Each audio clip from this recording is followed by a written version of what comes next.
Yeah.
You just need.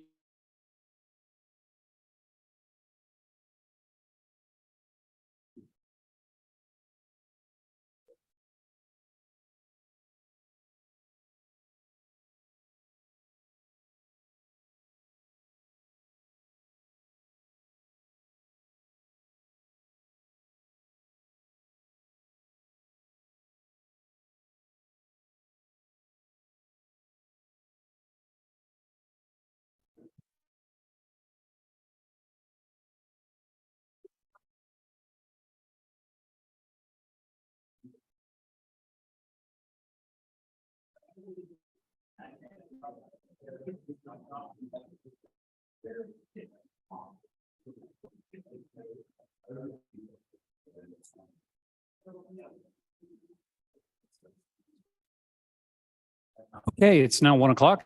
I can ask you to take seats. Mark's already out of order. That didn't.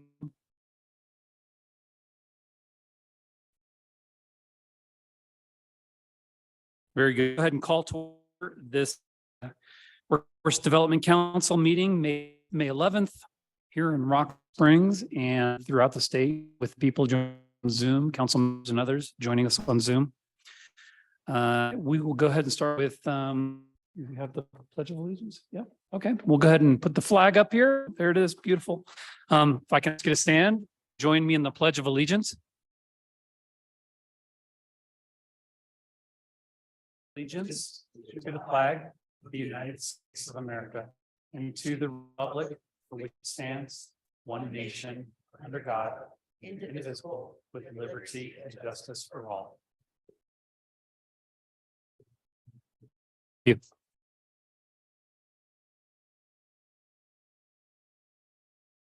Welcome to Rock Springs, everyone.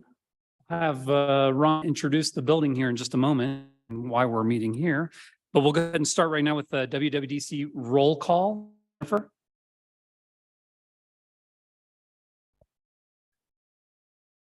Mayor Mark Gordon or designee. Senator Fred Baldwin. Representative Ryan Berger. Here. Jim Engel. Present. Ron Wild. Here. Tony. Here. Dick Smith. Eric Trowbridge. Present. Larry Fodor. Here. Michael Kircher. Present. Katie Legursky. Chair Fabian Librera. Present. Tina Conley. Present. Mark Madsen. Here. Nathan Williams.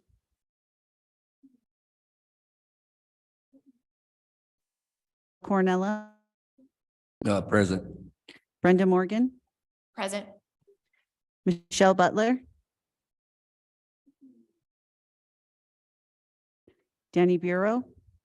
Present. Stacy Strasser. Charles Wilson. Here. Tammy Johnson. Here. Director Robin Cooley. Here. Robert Short.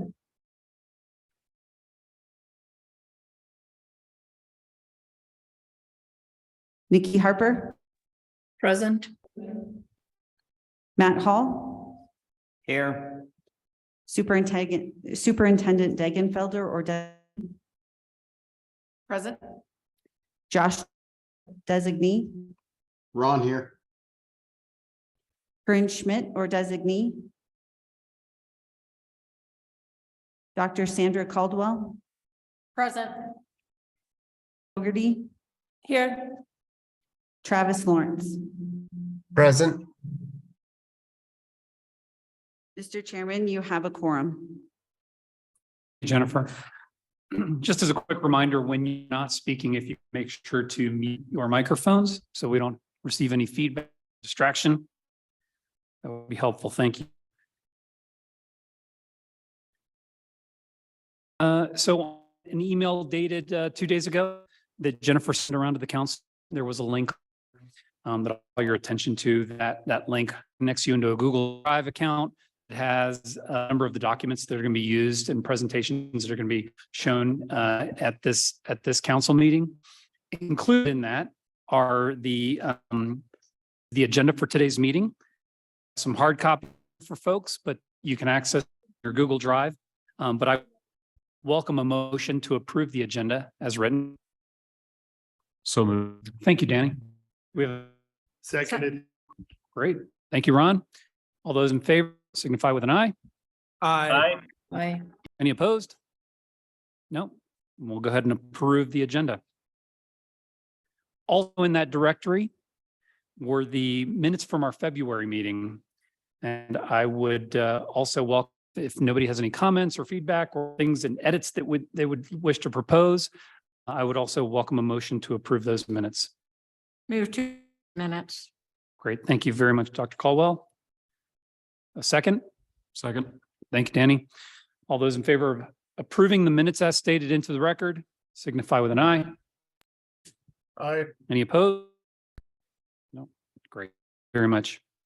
So yeah, as a reminder, just and remember to mute your, that would be wonderful. For those that are calling in Zoom, We will be in the chat questions, certainly free to approach it from that perspective. You can also, there's a little raise of the hand on Zoom that you can use as well. Eye on that. And we'll take any questions from the folks who are joining us remotely. I'd like to Ron. We are in a beautiful and unique building here in Rock Springs, and maybe Ron can give us a little back, but I do want to say thank you for council's perspective for organizing all of these facilities lined out for us. You've been invaluable in helping us secure the facilities, so thank you. You're welcome, sir. You're in hall, and Sandy probably knows more about all of this than I do because I'm a transplant Springs, grew up in Hannah. But the reason that they built Bunning Hall in 1910, 1917, a long time ago, was because of the amount of freight that was coming in. The depot, which is down the way over here, just a minute, which is, by the way, Coltrane Coffee Shop, great coffee. They've also some pastries and sandwiches and stuff, and you can grab breakfast in the morning. But the reason they built this is because there was just too much freight coming in, and the trains were getting backed up. So John Bunning and built Bunning Hall at the time, referred to as the Union Pacific Station, and they would bring in the freight on that side. They would back in wagon from this side and just load them up and move the freight out. So it eliminated the bottlenecks from the logistic system, which for some reason in today's world seems to have cropped up again. But I do have a brochure here. If there's anyone that would like to have more information on all of the historic buildings in downtown, it's a fairly short talk, but it's nice this time of year. It's not 40 below. So I'll leave it over here. And if somebody would like to peruse the historic buildings that we have downtown Rock Springs, free to take a look at it. Thanks, Ron. I really appreciate that we get to council move these meetings on quarterly and hit new community. I think it's good for us to get that exposure. It's good for the communities to feel our presence. I think that's a good thing. But yeah, in just the hour or two that I've been here, I've already hit the shop, the brewery, there's this really cool little downtown vibe going on. So Dr. Caldwell, was prom held here then? No. Yeah, this used to be home. Both my kids graduated from Rock Springs High School. Oh, right on. Oh, very good. Very good. Thank you, Ron. And thanks for coordinating these. That's work. Here we have restrooms just outside the facility here, outside this room. As you have, sometimes these doors going up be locked. You just have to go back in through the front. Wi-Fi, as you have learned, we're logging to the guest Wi-Fi. It's just called guest, and all lowercase. We're using Rock Springs password. That'll get you in. There's some cold beverages in the back, coffee in the back. I think all your needs are taken care of. Your bio needs are taken care of here. So want to thank the team at DWS for putting all this together. I do want to also take a moment just to introduce Representative Ryan Berger. Ryan, I don't know if you have anything you'd like to say to just kind of introduce yourself, but we certainly want to welcome you to the council. So yeah, I'm Representative Ryan Berger. I represent House District 49 in Evanston, Wyoming. I'm very excited to be on this council. I'm a special education teacher at Evanston High School. I work with kids with their transition from school to work, done it for 23 years. Know Ron Wild very well. Excited to be back working with him. And I've worked with many DVR clients, worked with the Business Leadership Network, Wanda Rogers. Now it's Disability In. My uncle is a former DVR person up in Jackson, Wyoming, Chuck Ray. Some might know that name. So I'm very familiar with what this council does. I appreciate all the people that have helped me get caught up to speed. I'm excited for our workforce and developing our workforce in the state of Wyoming. And I'm so happy that Speaker Summers has asked me to be on this council, and anything that I can do to help will be anything I can do. We love it. Great. Go Red Devils, right? There, Red Devils. Red Devils, absolutely. Red Devils. Okay. And The Red Devils. Cowboys. Right on. You know, my Right on. son graduates this weekend, so excited for that. And he's been interning for Grow House Construction and will be hired with them full time. So he's very excited. Construction management program there. Yes, it is. Again, thanks for joining our council. We'll definitely benefit from your experiences. So we have a fairly full, we've been arm wrestling for the last 3 months over what to put into the agenda. Literally every minute is filled, and we've got some pretty big and heavy topics to walk through.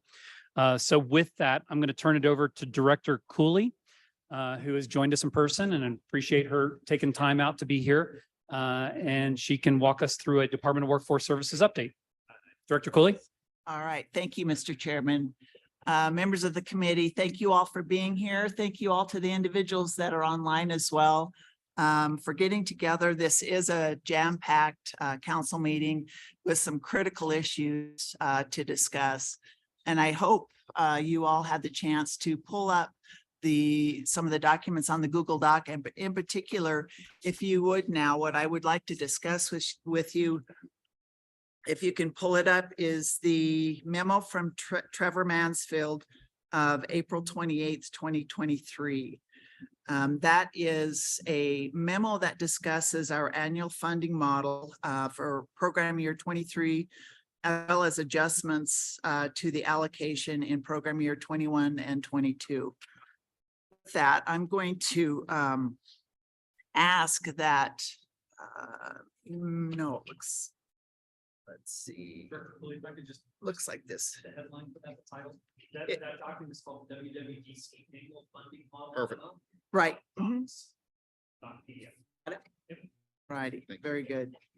And I happened to leave a couple of my sheets with my notes back at the office, and they were nice enough to scan them and send them to me. So I'm working off of 2 different places here. So if I'm a little scattered, I apologize with that. But what I'd like to do is run through what we're asking of you, but also the reasons for that, the factors behind that. And I think that you'll be pleasantly surprised by some of the things you hear, because it's exactly what this council is all about. And after that, it's my understanding that Chairman Lovera will moderate a question and answer time period where you can ask questions about that we're discussing here as it relates to this.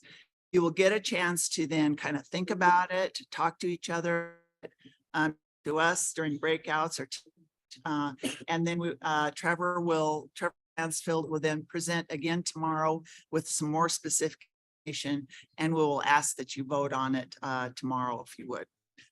With that, I'll dig in. And what I'd like to do is start with a little bit of background about our funding from the Department of Labor. The Department of Labor does grant us, for some of the new members, it's called the Workforce Innovation and Opportunity Act, or WIOA. That's what WIOA, what we regularly refer to, and I apologize for the using so many acronyms. I am trying not to do that, but we'll see how that goes. WIOA allows us, or requires us actually, to then fund Title I core programs. Those programs include programs for adults, dislocated workers, and the youth. Those program funds are available for 3 years, after which, if they are not utilized, they revert back to the Department of Labor. The agency is required to in first in, first out. So you'll be working on, and we are working on spending down 21, and then go to 22, and then you go to 23. So first in, first out model. WIOA, the law, also allows this council and councils across the country to take up to 15% of that grant allotment for council funds. Since the inception of WIOA, the council has taken the 15%. I want to go back a little bit in history, though, when our grant funds came through what was called WIA, or Workforce Innovation Act. It was a little different then with the funding allocation, just kind of a sense of the history of this. And this came from Congress. These were congressional mandates as it relates to WIOA and the allocation that the councils could take. So for instance, in program year 15, it was a 10% allocation.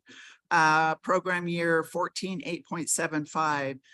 Program year 13 and 12, it was only 5%. 11 as well, 5%. And then if we look back at 10, 9, and 8, those were all 15%. So there has been some dips in that funding model, but it is now Congress has allowed up to 15%. And as I indicated, since WIOA was enacted, the council has allocated 15% to the council for its activities.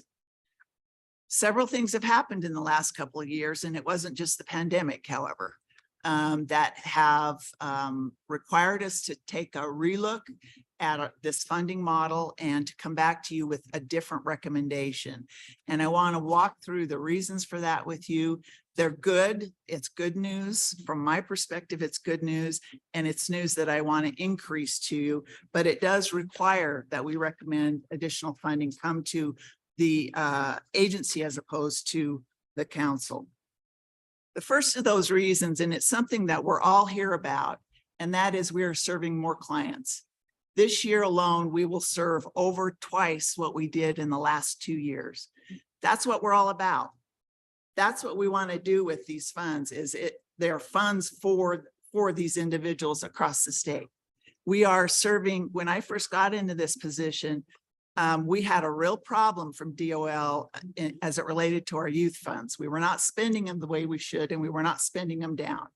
That has completely flipped now. We are spending those funds consistently across the state and are spending those funds on even more individual youth around the state. So great news there, right? Same with adult and working with adult ed. And what I want to do right now is I want to call out that is really responsible for these increased numbers. That's Administrator McKamey Simone, as well as Deputy Administrator Christina West and her team in the workforce centers. I can't even tell you the work that they're doing and the innovation around the state in these workforce centers and the difference it's making in these communities. You know, one of the things I remember talking to Chairman Lobert about was my goal when I leave this job, if there's nothing else that I do, my goal is to give this agency and the one-stop centers more presence in our communities. I want them known as the career centers or the employment or reemployment centers. I don't want them known as the unemployment office. That's a small portion of what they do, and it's important and it's critical. But when you're on unemployment, you immediately are then tasked to go into opportunities for reemployment.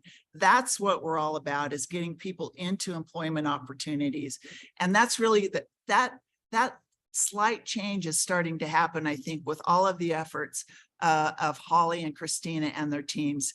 It's remarkable. I wanted to call out too, in the Cheyenne Workforce Center today, they're having their largest job fair they've ever had with, and I had to pull it up and I didn't get it. The number of employers that are there today with job opportunities for individuals is phenomenal, largest ever. And so it's kind of thing that's happening all over the state.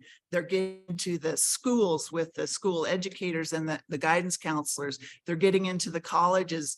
In fact, I wanted to be sure and point out Deputy Administrator Christina West was actually recently recognized with the Pinnacle Award for her increased and excellent opportunities that she has provided for adult education, working with our individuals in the community colleges around adult education. Department of Labor has recognized that team as well for all the work they've been doing for youth around the state. So, I mean, things are happening. We'll take a pause. Don't worry, they go by so often, you don't even hear them after a while. Right. So things are happening, and that's exactly what we want to see. And that's exactly, though, the reason that I'm here for you. Those increased services cost more money. We're seeing increased costs in, lease. You know, we told you last year about, we have a lease in Jackson that, increased over 138%. We're now paying $80,000 for our lease space in Jackson. So what we did last year, of course, as you'll recall, is we came to the committee and we said, hey, you know, we're not here to ask for more money. We want to tell you we're being fiscally responsible. We are recognizing that we've got a couple of centers that we don't have a lot of walk-in traffic, and their lease costs are awful high. We have a lot of walk-in traffic in Jackson. So we didn't want to close that down even with those increased costs. So what we did was we closed down the Afton Center and the Newcastle Workforce Centers. And then what we're doing is our individuals from Gillette and from Jackson are then going into those communities, meeting with people when they get calls from the workforce centers. So we've got people actively going into those communities. So we're still serving them, but that was a more fiscally responsible way of addressing that issue, as opposed to coming to the council for more money just to pay for increased costs when maybe it wasn't, doing that cost benefit analysis, it wasn't the right thing to do. So those are some things that we're doing to take into account this issue. Another thing I wanted to point out to you is right here in Rock Springs, this is a booming area. We all know Southwest Wyoming, there are projects everywhere going on. This is one workforce center in particular that is seeing increased numbers in walk-ins. So what we had done last year is we had kind of decided to work on with our workforce center managers. Maybe let's look at a regionalization instead of having them all in, a center manager in each one of them. Let's look at a regionalization concept. And so we tried that, and Tom's here and he can maybe speak to that a little bit later. But that kept Tom running to a number of places. And with the growth that we've seen in Rock Springs, now what we're deciding is we're going to actually bring that one center manager back here, and Tom will still handle several other areas, but it's so busy here. We're going to put 2 positions in this workforce center here. We're going to put the manager position back, and we're going to bring a position from elsewhere into this workforce center. So we're trying to address where the need is as we can, and as positions come open. We're not asking any of our employees to move or anything. When a position comes open, that's the kind of adjustments that we're trying to make. Another thing that we're doing that I want to really point out that's critical is our new MIS system, our management information system. I think you've all heard us talking about it. It's been a long time coming, and we are so excited. We've got the contract is signed, and we're working actively with that contractor toward that goal. We have to have that done by the end of December. So just count on that being our cutoff date.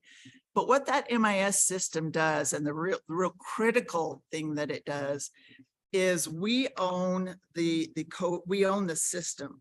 So we're not going to be in a position where we're going to be on track with a vendor, paying a vendor for maintenance as we go forward. That's going to be done in-house. That's going to save us, we think, an incredible amount of money. I'm not sure on what that amount is, but we're talking hundreds of thousands of dollars that will save us. So that's another way that we've been looking at. We're going to try to save money. But again, I will tell you, our services are going to continue to increase. And you'll hear a little bit about Wyoming's tomorrow, and the quick start getting that moving. But with that program, as well as the Wyoming Works program, the rules, they require that those individuals that are interested in that scholarship first come into the Workforce Center, sign up there, and determine whether those individuals are eligible for federal dollars before they ever get to some general fund dollars through those programs. That, I think, and the success that I think that program is going to have around the state is going to mean even more individuals in our centers, because they're forced to right now. They're going to be forced to come in and look at some of the services that we provide. So our numbers, in my view, are just going to do nothing but continue to go up. So with that, we've got more clients. The next thing that we've also got, let me find my notes here. What we've done in coming before the council today is we looked at the historical funding. And what has happened is we get to the end of that fiscal year, that first three of the 3-year fiscal years, and the council oftentimes is recognizing that they've got funds to spend. And so we're coming in and you are graciously funding our programs. What happens with that, however, is that gives us no opportunity to budget. It's all a matter of, well, let's rush in, let's get some funds and let's see if we can get them spent out providing services. That is not a way to best utilize these funds. With the funding as a part of the pot of money that we have, we will be able to budget where those services go. And I want to kind of give you an idea of what happens, my perception. And I would like Holly to step in if this isn't right and let me know. But my perception is we've got these individuals working with clients in the centers. They have the ability to pull up on their screen, what's the funding amount left in these different pots, youth, adult, dislocated workers. They're able to see the funding allocations in those different pots of money. And so if you've got somebody in here that needs, extensive services, here's the, and there's very few dollars left in there, $15,000 left in there, or $70,000 when you know across the state, there's probably $35,000 to $40,000 that's spent each month in that area. What you're going to do is one of two things. You're going to quickly get all of your clients in there and use up as much of that money as you can, leaving, very little for the rest of the state. Or you're just not going to provide services, and you're going to back those services that are available for that individual down. And actually that's happening now, because the amount of money that we've got left in our funds now, it's in this document, and I'll go over that with you, is not enough to get us through the end of this program year in most of these programs. So we're actually, and Christina West said something the other day when we were going over this that was really profound to me. What Department of Labor will do if you're not spending your money is, or if you're low on money, they'll come in and they do an order of priority. And that means you have this limited amount of money and you have to serve veterans, and you serve the poorest of the poor. You serve those individuals that have the greatest need, leaving a huge gap of individuals that don't have funding available for them. We haven't been put on an order of priority, but we're actually in one now because of how low our funds are right now. We don't want to be in that position. We want to be in a position where we can budget and we can recognize, okay, we're going to need this here and this here, and we want to use the money responsibly and put it where it needs to be for its greatest use. So that's another reason that we think that changing this funding allocation is critical at this time in the way our system is working throughout Wyoming. Also, well, I went through that the whole budgeting I think is critical to us. What I'd want to do then now is look with you, if you would, at this memo and take a look at this first chart on here. It's program year 2021. This is a reallocation recommendation we're making to you for program year 2021. You'll see on here what the current allocation is, and then you'll see there on the right-hand side what the proposed is and the differences are. As you'll see here, council allocation will go and that reallocation from 15% to 8.7%, allowing us, again, with some of the programs that we've got in place, the services actively being provided now, allows us to continue to provide those services in a much better budgeted way. The next one is program year 2022. And again, this is a reallocation. You'll see on left-hand side what the current funding is.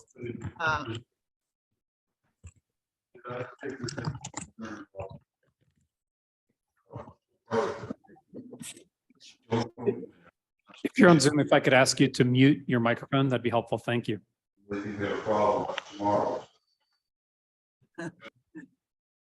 So again, with this funding allocation, it goes to 8.7%.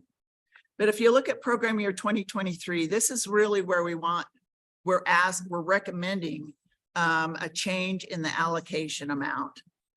As you'll see, we recommend going from 15% to 8.8%. And then you'll see how the allocations are broken down from there. I want to point out to you, well, that goes down to the other one. I want to point out to you, though, that we are also reducing funding or reducing allocations in our administrative costs. We're trying to take a hit as well. We're trying to recognize there are areas that we can be more efficient, we can reduce. So our administrative allocations we're reducing as well. So we can maybe put those funding sources again to the services for the individuals, which is where that money is intended to go. If you go down to the next chart down here, it really breaks it down into the 3 different funding sources: youth, adult, and dislocated worker. So for the youth program expenditures, funding and expenditures through March 2023, I just wanted you to see really what it is we're looking at for the remainder of this program year. We've got 0% remaining for program year 20 and 21. And then 2022, we've got 122,339. But if you look right above that, it gives you an idea of anticipated monthly spending for youth. Monthly spending for youth participants is $70,811. So that remaining program year 2022 is not going to get us very far. That's the amount, that's the increased services that we're out there providing to these individuals in the community. I think it's a good thing. I think it's a wonderful thing, but it comes again with a cost. The next chart is the adult program funding and expenditures through March 2023. Again, 2020 and 2021 remaining amounts are 0. We've got 88,868 left. For adults, the average or what we're planning to spend is around 47,730 per month for monthly spending. And then dislocated workers, same thing, 2020, 2021, 0 remaining, 98,955. The anticipated monthly spending for dislocated workers is 18,250. So a little bit less, and that's maybe a squeaker through, but we don't want to be squeaking through. We want to be providing services that are needed when they're needed. I also can't end my comments without mentioning to you that these additional services that are being provided, as well as all of the additional work that they're doing, whether it's the job fairs, it's going into the high schools, working with the counselors and high schoolers on opportunities, going into the colleges with adult ed, whatever that might be. I have to tell you, we're not doing that with any additional people. We don't have any more FTEs. This is all being done with existing staff. And those programs, we've talked to you about the ARPA programs that we're going to be setting up, whether it's the reentry programs through helping the individuals that are formally incarcerated get into jobs, or it's our ARPA targeted healthcare program. These people in this agency are taking on additional work, additional obligations, because that's what they're being asked to do, because there is such a workforce need in this state. And I know you're all hearing it. Every meeting I go to, whether it's a nuclear meeting, it's a hydrogen meeting, and they're talking about nuclear, fission and how that works and everything. There is always a workforce component that is discussed, always, because these projects cannot be successful unless we have that workforce available for these projects to be successful. So it's everywhere. We're being asked to do a lot. And thankfully, the governor this last session did come in with a great compensation package. And part of that compensation will come out of these funds as well, as it should.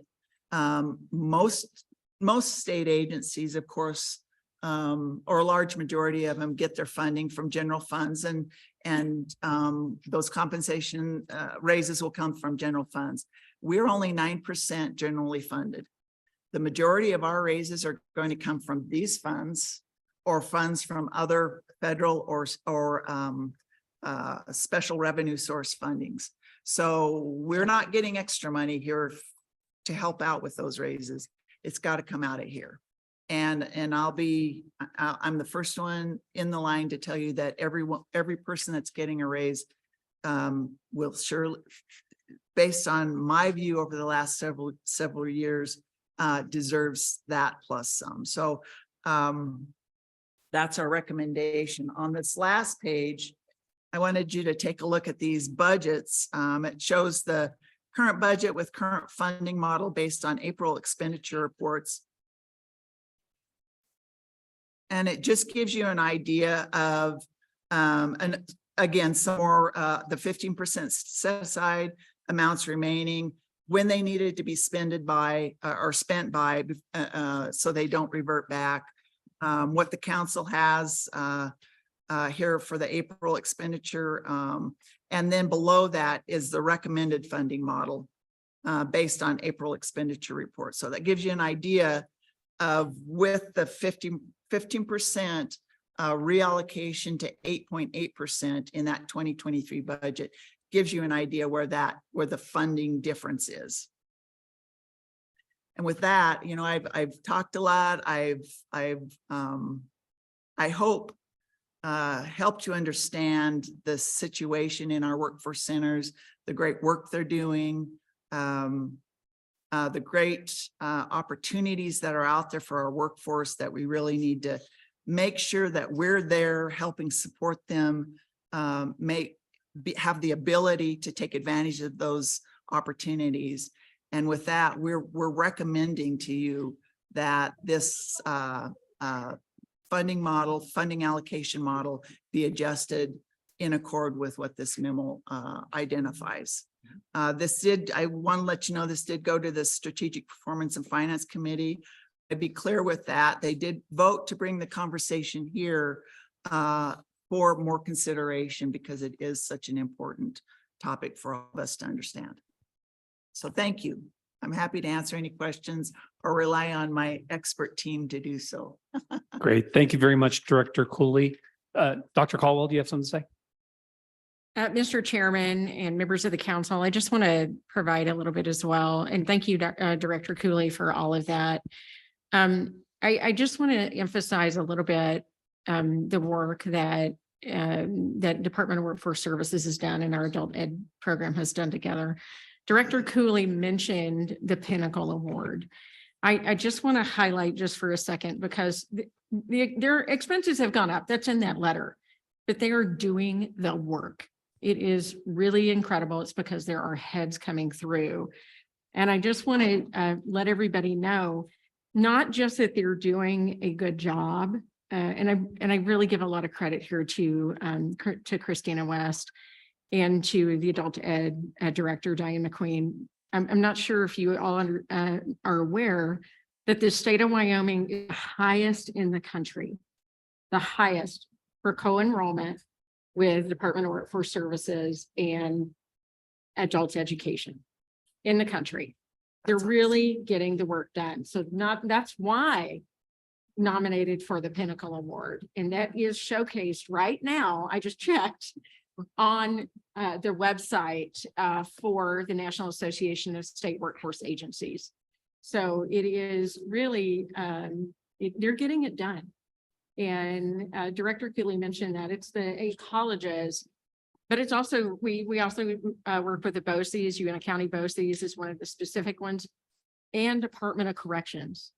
I mean, that there is really a lot of interagency work, but it's the people on the ground that are doing that. And sometimes we don't always get to see it in here. We see the budget comes, oh my goodness, what's that happening? But it's because they're doing the work, and Wyoming has been recognized for it. And it seems like I get an update every month on it, but the Pinnacle Award is actually a really big deal. Cool. Yeah, Thank you very so- much, Dr. Caldwell. Just wanted to mention. No, I appreciate that. Thank you. All right, well, very good. So we do have slated on the agenda 15 minutes, actually, maybe even a couple more than that, to discuss this topic. It is a significant decision. You know, this funding model is, and altering it obviously alters, you know, priorities, projects, the work being done, et cetera. And so we had visited as a team to ensure that we had enough time on the agenda to discuss it today, to wait for tomorrow to actually take a vote on it. But I do want to open it up here shortly for any questions we have of the team or discussions we may want to have as a council to understand what the ramifications of a decision like this are. Unfortunately, you know, we've worked really hard in the last couple of years to put together the board that we have currently, the council that we have currently. However, in that process, we lost a lot of institutional knowledge and memory that goes back 10, 15 years. But we do still have a couple members, Jim Engel notably, who retain some of that memory. But we did break it out. So tomorrow we will actually take a vote on it. You know, in my mind, like, you know, everything's on the table. I mean, it's up to us as a council to decide how we want to move forward with this. I will remind that our bylaws do state that we assist the governor and the governor's office in these types of decisions. So ultimately, while we can make a vote here that pursues a certain course of action, you know, we do provide guidance and feedback and our thoughts to the governor's office, but ultimately the governor's office can do what they want, if I'm saying that correctly. Yes, correct? Okay. You don't like that one. So anyway, so with that, I'll go ahead and open up to anybody who has any questions. I see a couple raised hands. I'll start with I guess the top there. We got Jim Engel. Jim? Well, hello, everyone. I'm sorry I couldn't be there in Rock Springs with you. It's a long road to get there from Gillette, but I just wanted to give a little bit of history. I go clear back. Can you hear me Jim? okay? Jim, Yeah. so if I can ask you to just hold on 1 second, we've got a train going by. And Okay, and it's almost done, but if you can just hold on 1 second. okay.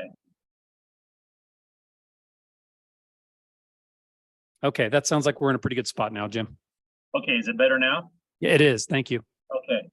I just was going to what I said was, I'm sorry I'm not there with all of you, but I am one of those institutionalized guys. I have been on this council since Geringer appointed me, and I'm not even sure what year that was. So I've been through Geringer, Friedenthal, Meade, and Gordon. I did go through the transition when the feds cut our funding down to only 5%. The first year, and it was very detrimental to the council. A lot of us quit taking our travel reimbursements and lodging reimbursements. Then we moved up to 8%. We were at 8%, I believe, for 2 years, and then inched back up to that 15% set aside. With that being said, I have reached out to some of those instrumental people that were on the council as well at the time, Leonard Scolari, a lot of them that were on the finance subcommittee during my chairship. We were all very aware of what was happening and what could happen again in the future, which I think is coming again, where they're going to start cutting some of this funding. So we as a council were very frugal in that we didn't use a state jet anymore to fly around to make sure that we could all be present at the meetings now that they're Zoom. We did a lot of spending cuts through the finance subcommittee, and we're very, very aware of what had happened and what could happen again. So I know we have some money there now.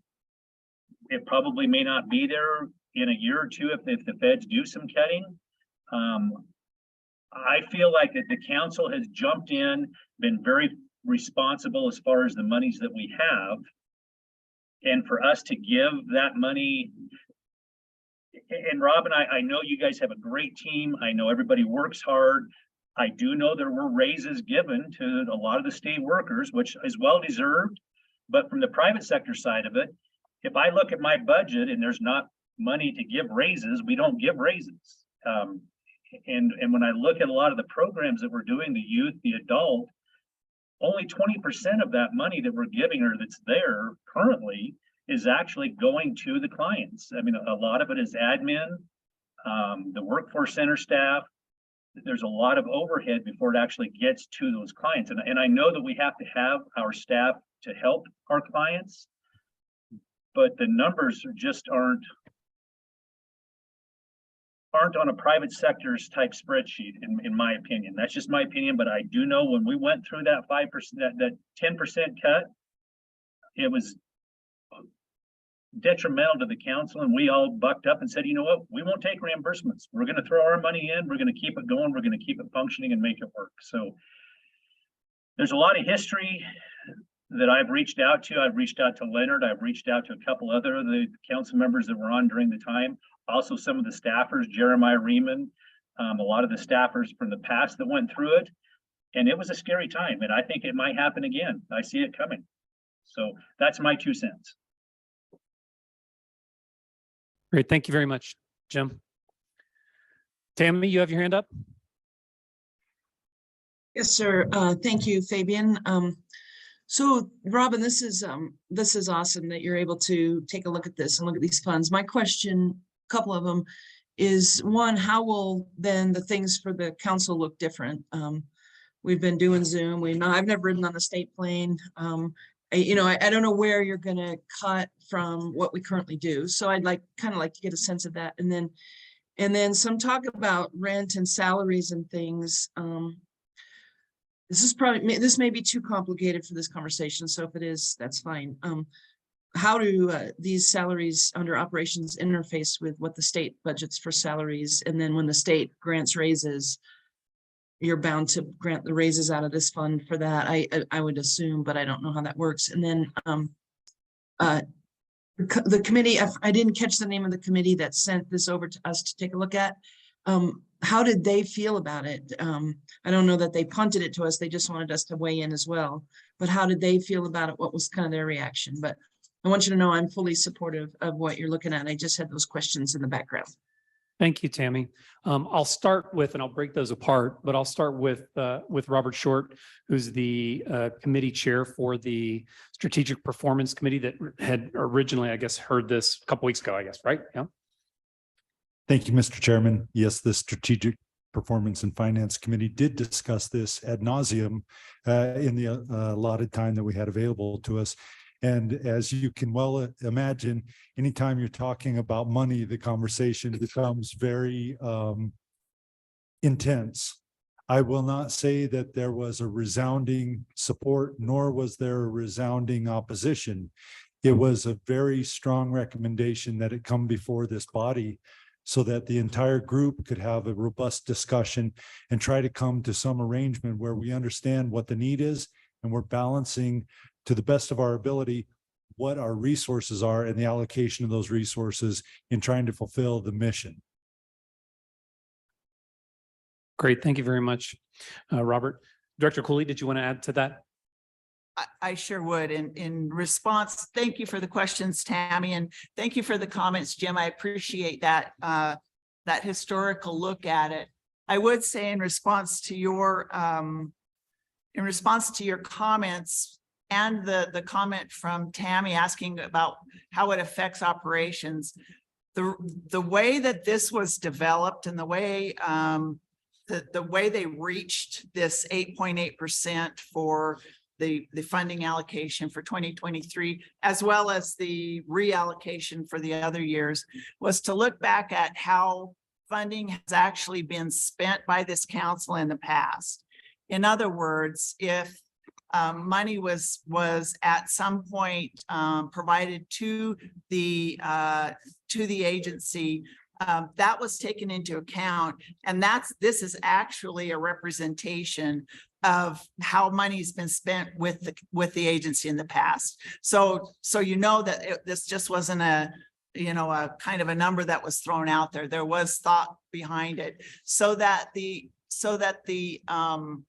actions and the opportunities for this council would not be impacted. So that the money that's remaining in there is money that has historically been utilized, or the numbers are sufficient based on historical spending of this council. So I would say that in response to the question about raises, we don't have an option on that. It's an across the board, this is what the raises are. The raises will come out of these funds because we don't have an option to say no to that. So that it is what it is. Great, thank you. Okay, Mr. thanks. Chair? Hold on 1 second, I'm sorry. Tammy, did you have a follow-up on that? I did. I know how the funding works at the state level for salaries, Robin, and so when they authorize raises for, 1 million FTEs, whatever the state has, and they break those out, do they exclude workers that are paid under these federal grants, or do they provide money to cover those raises? And like I said, maybe this is too complicated, but really I was wondering, is the way we do business as a council going to change? Are we going to be expected to pay for our expenses like Jim was talking about? I don't care either way. I'm just curious, if we're cutting that budget in half, not quite, surely there's something that's going to change for the way the council does business. Great, thank you, Tammy. Mr. Chairman, Yes, again, if you take a look at the funds that are remaining with the 8.8%, those are sufficient funds to cover what all the travel, all the meetings, and some of the initiatives that the council has initiated over the past, I'll have to get the number of years that they use to come up with that, but it's not going to impact it to that degree, Tammy, no. If the agency came up with some big idea that, they needed more money than they've historically spent, yes, it would be impacted. But based on historical spend, it should not impact it. And with the funding for the raises, no, there's not money that's allocated to the agencies for that. From general fund monies that are allocated to the agencies to account for those raises. It comes out of the federal existing funds for those. Okay, thank you. thank you. Jennifer, step forward to the table and the microphone to walk us through Thank you. financial implications. Jennifer? Thank you, Mr. Chairman. So as we were looking at this funding model, we were looking at, as the director said, what are our just kind of average operating expenditures for normal council business? And I mean, it's very comfortable at 400,000 for a year for operating expenditures. That's including our the Next Gen Sector Partnership contract with John Melville, and then travel for the council meetings and things like that. So with the new proposal, depending on the grant, we're looking at 476,000 coming to the council every year. So if our normal operating expenditures stay around 400,000 without really any changes, then that's $76,000 for special projects. Great, thank you very much. Other questions or comments from the council? Jim? Yes, Fabian, I'm gonna jump back in here again. I know that when there's a purse out there that's got money and everybody looks at it. I just want to go back to that. The one-stop operating agreement we put out to RFP, it could have gone to a private entity that wanted to do it. We went ahead and awarded it to the Department of Workforce Services, which the Department of Workforce Services does staff the facilities, the one-stop centers with state workers. That I don't believe are at will, even though they are funded through the one-stop centers.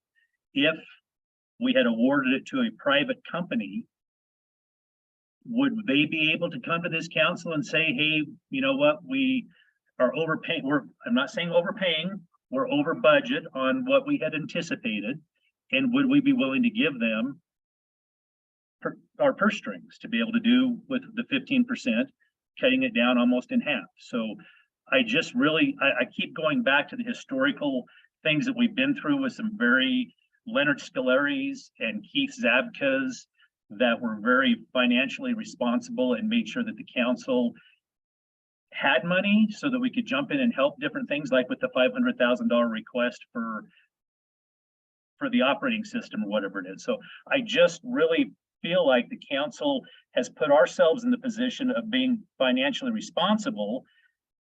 And if it was a different operator in these one-stop centers, they as well would have to be more financially responsible. And that was my comment. Great. Thank you, Jim. Mr. Chair. Yes, Stacy. So I just wanted to clarify certain things. I do sit on that strategic committee, and I just wanted to make clear that there was no recommendation coming out of that committee. So we didn't sway either way, or we wanted it to come here. So there is no recommendation. On two, I've been sitting on this council for about 7 years now. And when I started, the money that a certain client could receive was about $6,700, I believe.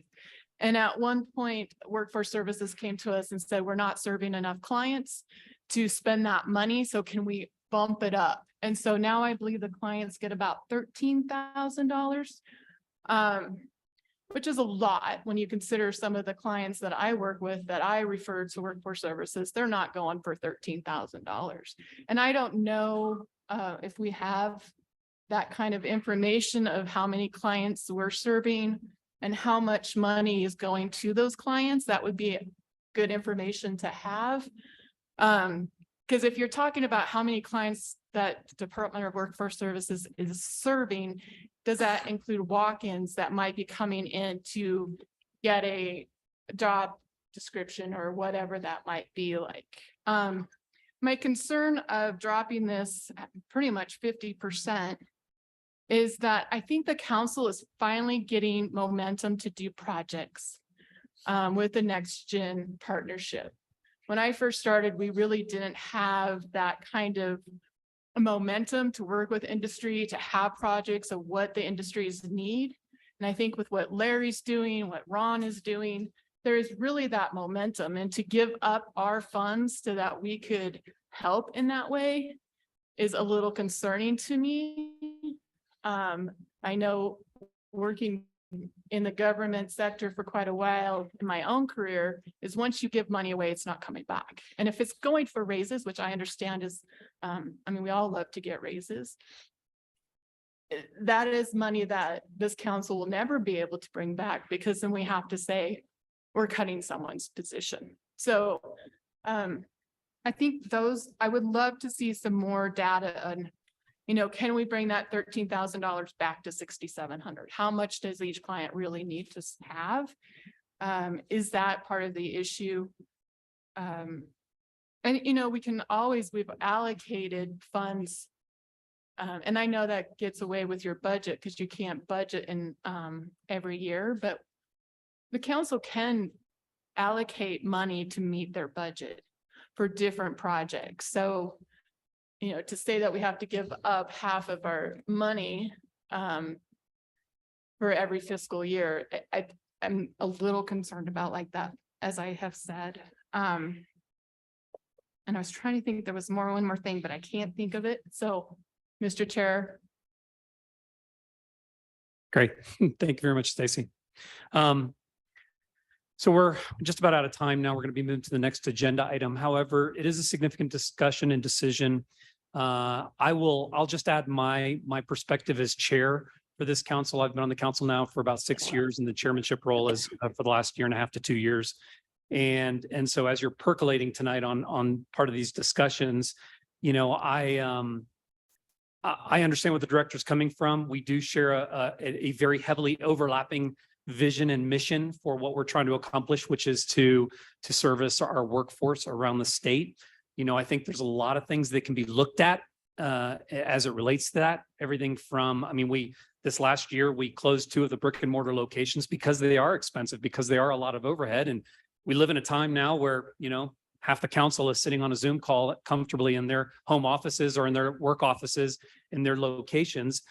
Is there a way for services to take a different shape in the future that is a little more efficient, that is a little bit more, that leverages technology a little bit more? That would be something I would love to evaluate. The timing of this decision seems a little bit quick for us as a council, given that the 30 members that are part of this council have other occupations and other full-time jobs. And so that's the part that concerns me the most, is really kind of providing a more comprehensive perspective of this. We have, over the last couple of years since I have been chair, I know that there's been a significant turnover in the council's composition.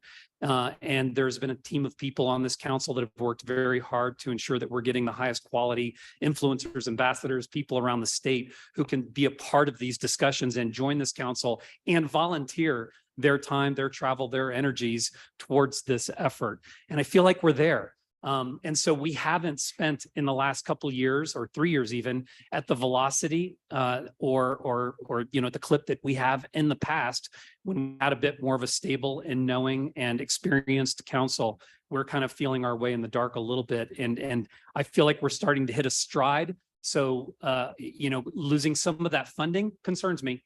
It's not to say I'm opposed to this at all.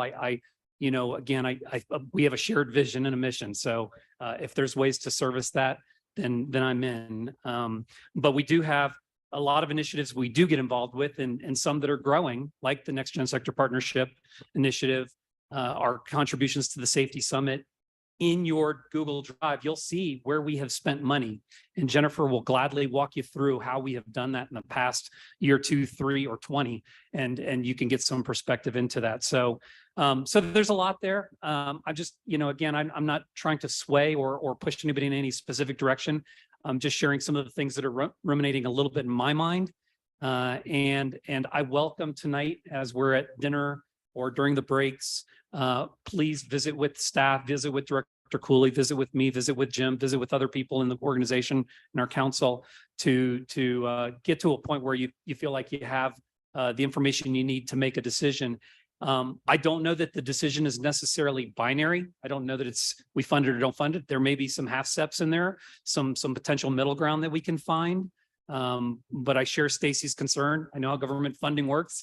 Once things are gone, they could be gone. And I don't want to demoralize a very motivated and very talent-filled council because funding, which is the lifeblood of our council, goes away. I see some other councils, like, well, I won't name names, but I see other councils within the state that kind of feel like they don't have the abilities we may have because of the funding model we have. So I will leave there. Oh, yes, Representative Berger, please. Thank you, Mr. Chairman. And I just have one comment and something to think about. I don't want to lose the great staff that we have. I really don't. They're doing tremendous things. And hearing just the last few comments, the people we serve and how high the numbers have been up, that's amazing. And something to think about. I don't want to lose those great staff that we have. No, thank you very much. That is worth highlighting.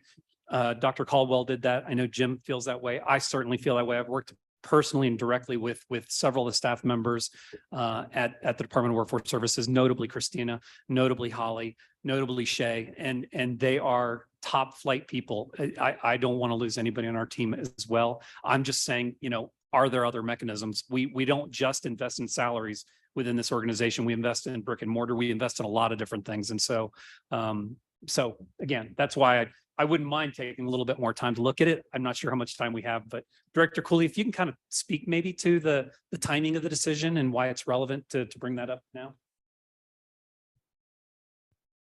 Sure, Mr. Chairman, members of the committee. I think if you look at our numbers, you'll see where the urgency is as it relates to this year and the services we're providing and where we're at with existing funding opportunities. As I told you in a conversation with Christina West, it really struck me that the impact of where we're at with funding right now is really that we're in a priority of service, simply because of the availability of funds.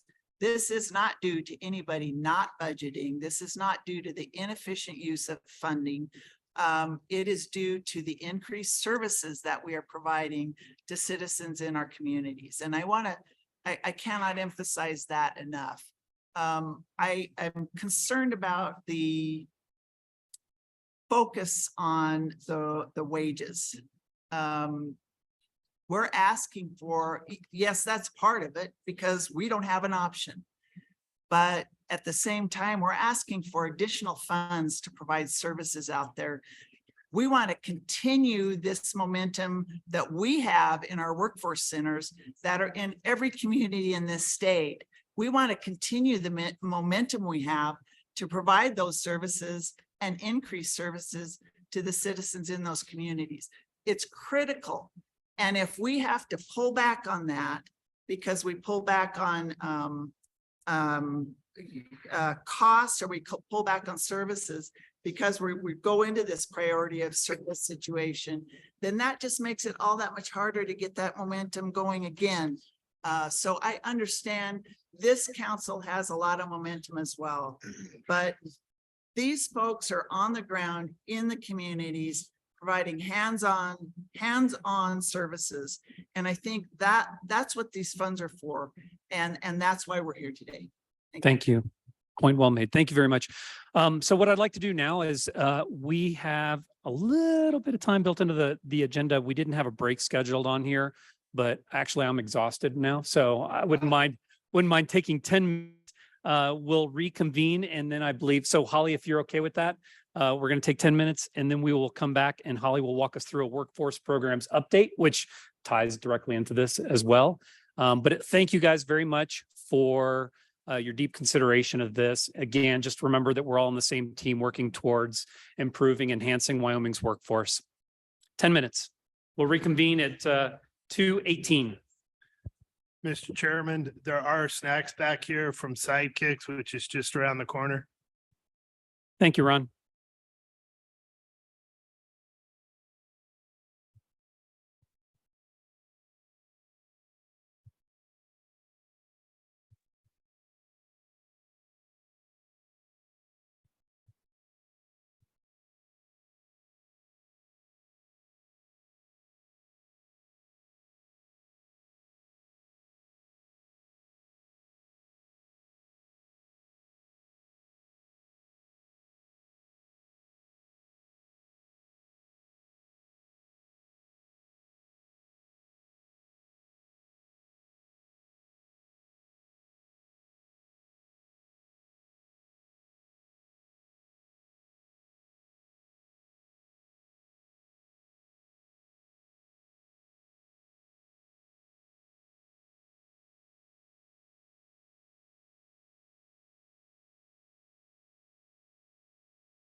Hey, if I can ask you to take your seats, please.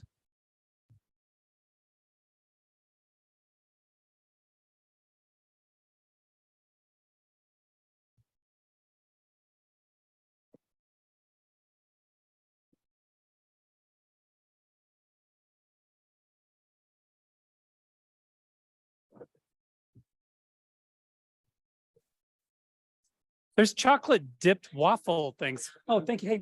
My name's Fabian, so I live in Lambert. Yep. In private. Lloyd Larson? Yeah, love him. Yeah, he's my neighbor. Our two daughters were best friends. Oh, wonderful. So yeah, I love Lloyd. Great. Good. Guy. Well, thank you guys for having me on. I'm so excited. Anything. I appreciate you. Yeah. Yeah, you.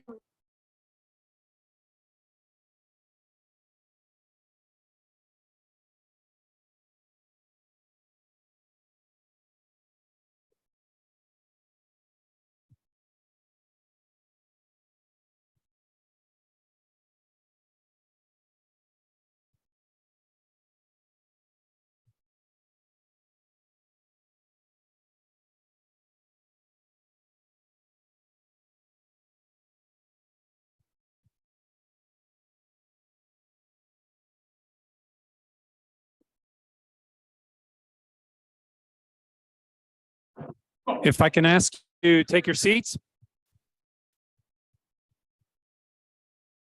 Oh, I have a missed call. You want to see?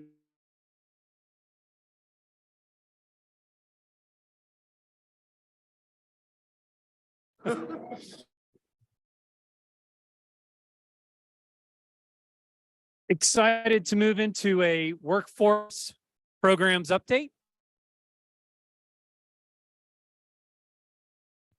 Yeah, maybe.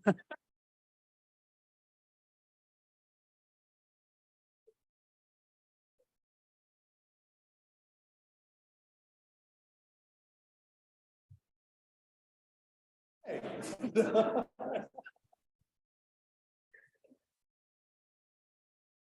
I can ask you to take your seats, please. Let's get restarted. Look, Holly's already at the head of the table. She's ready to go. So workforce programs update, Holly Simone. Thank you, Holly. Thank you, Mr. Chairman, members of the committee. I'm going to give a little bit of an update. I did want to respond with a couple of questions I've gotten just so that the whole committee hears that. When we looked at moving the cost per participant, it was around that 6,500 and it's now at 13,000 per participant. That means that's the maximum amount that they can receive for services through the life of their case.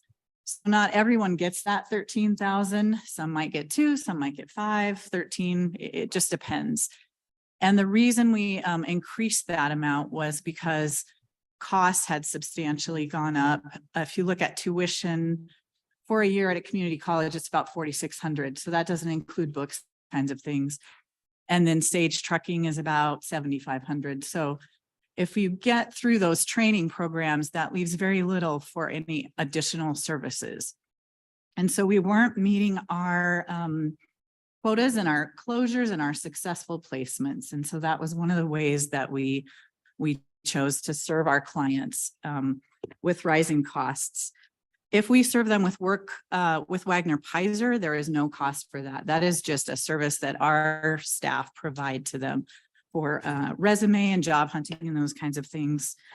And I will make sure that we get you numbers on how many we're serving and what the average cost is per participant so that you have that data. And then I wanted to answer another question. Salaries at our workforce centers, we always bring folks in at that minimum level, and we have for many, many years, and that does affect our retention and recruitment. And we were on 2017 pay tables going up to 2020 pay tables. So we're still at not at 2023 pay tables, but we're still looking at hiring folks at that minimum so that we keep that operations cost down. So just wanted to give you that information. And if you have any other questions for me on that, please let me know. Wanted to jump into Workforce Development Training Fund updates. And thank you so much, whoever's running the slides, appreciate you. And thank you, Kari, for helping me with this. She's been great to me this week. So just want to give you an overview about some updates and changes and some successes we have had. I know you have this slideshow in your Google folder, but we did update our rules last year. We adopted emergency rules in May of 2022 and then followed by permanent rules in August of 2022. And the goal behind that was really to expand the flexibility and funding limits of several of our workforce development training grant opportunities. So the changes were implemented because we saw an increased need for training opportunities following the pandemic. We had a lot of industry and employers reaching out to us saying, we've got to get our feet back under us. We've got to recruit. We've got to make sure that our employees are well-trained and can pivot with what we need to do post-pandemic. We also got some feedback that the funding limits weren't high enough for industry to really get the most bang for their buck for that. So we decided to change those rules. You can see those amounts and stuff here and the different chapters. I also want to note that we added EMS certifications for the business training grant and also to our internship grants.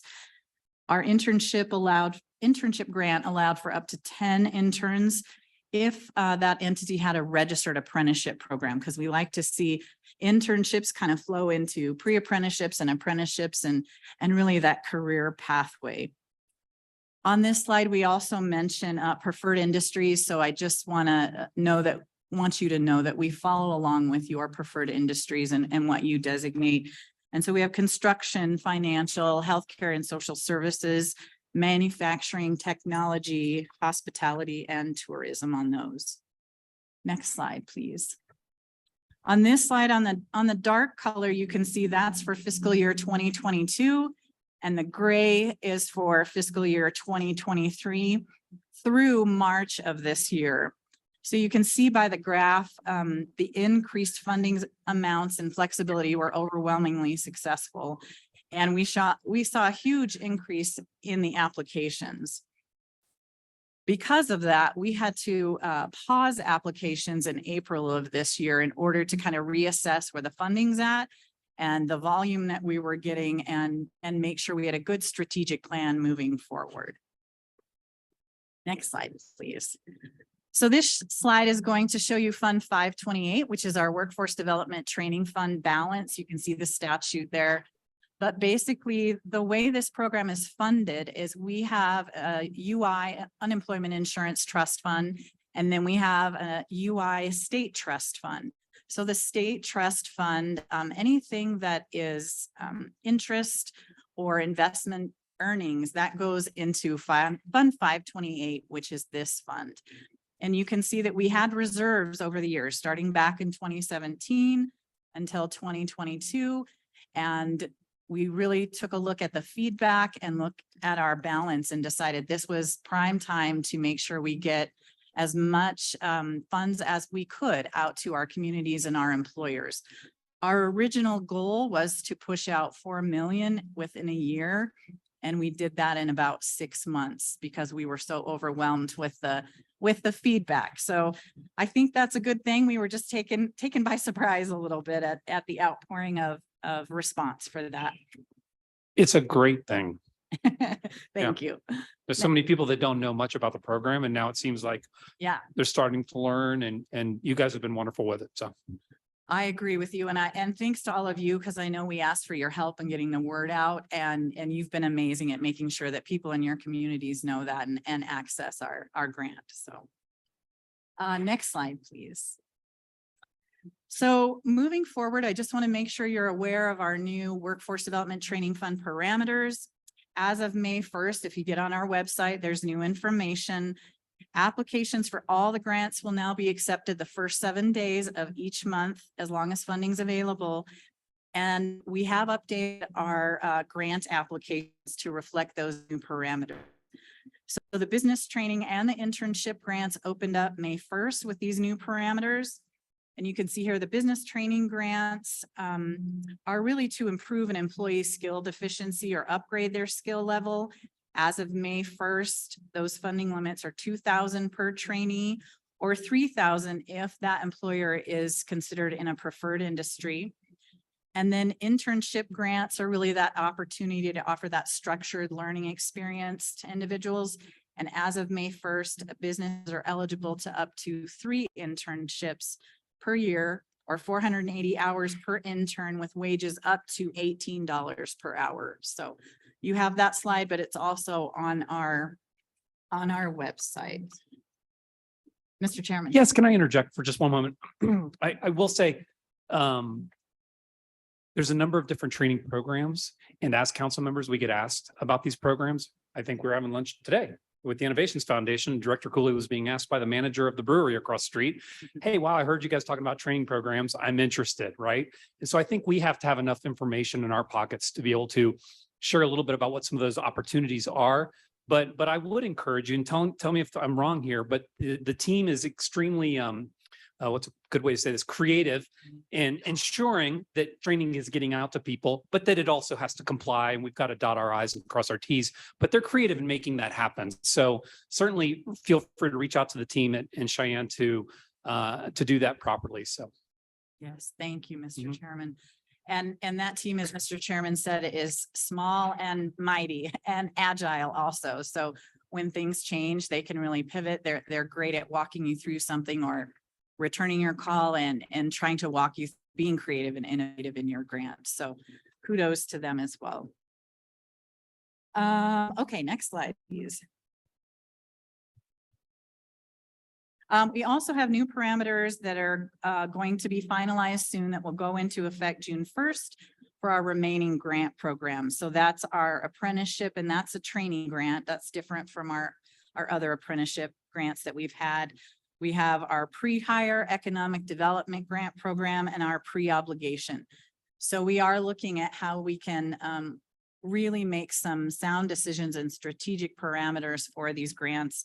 And I think Sharon sent an email this morning to our chairman and co-chair just to get some thoughts on, are we on the right track? Is this what you're seeing with industry and business? And so we're shoring those up, and those will be out June 1st.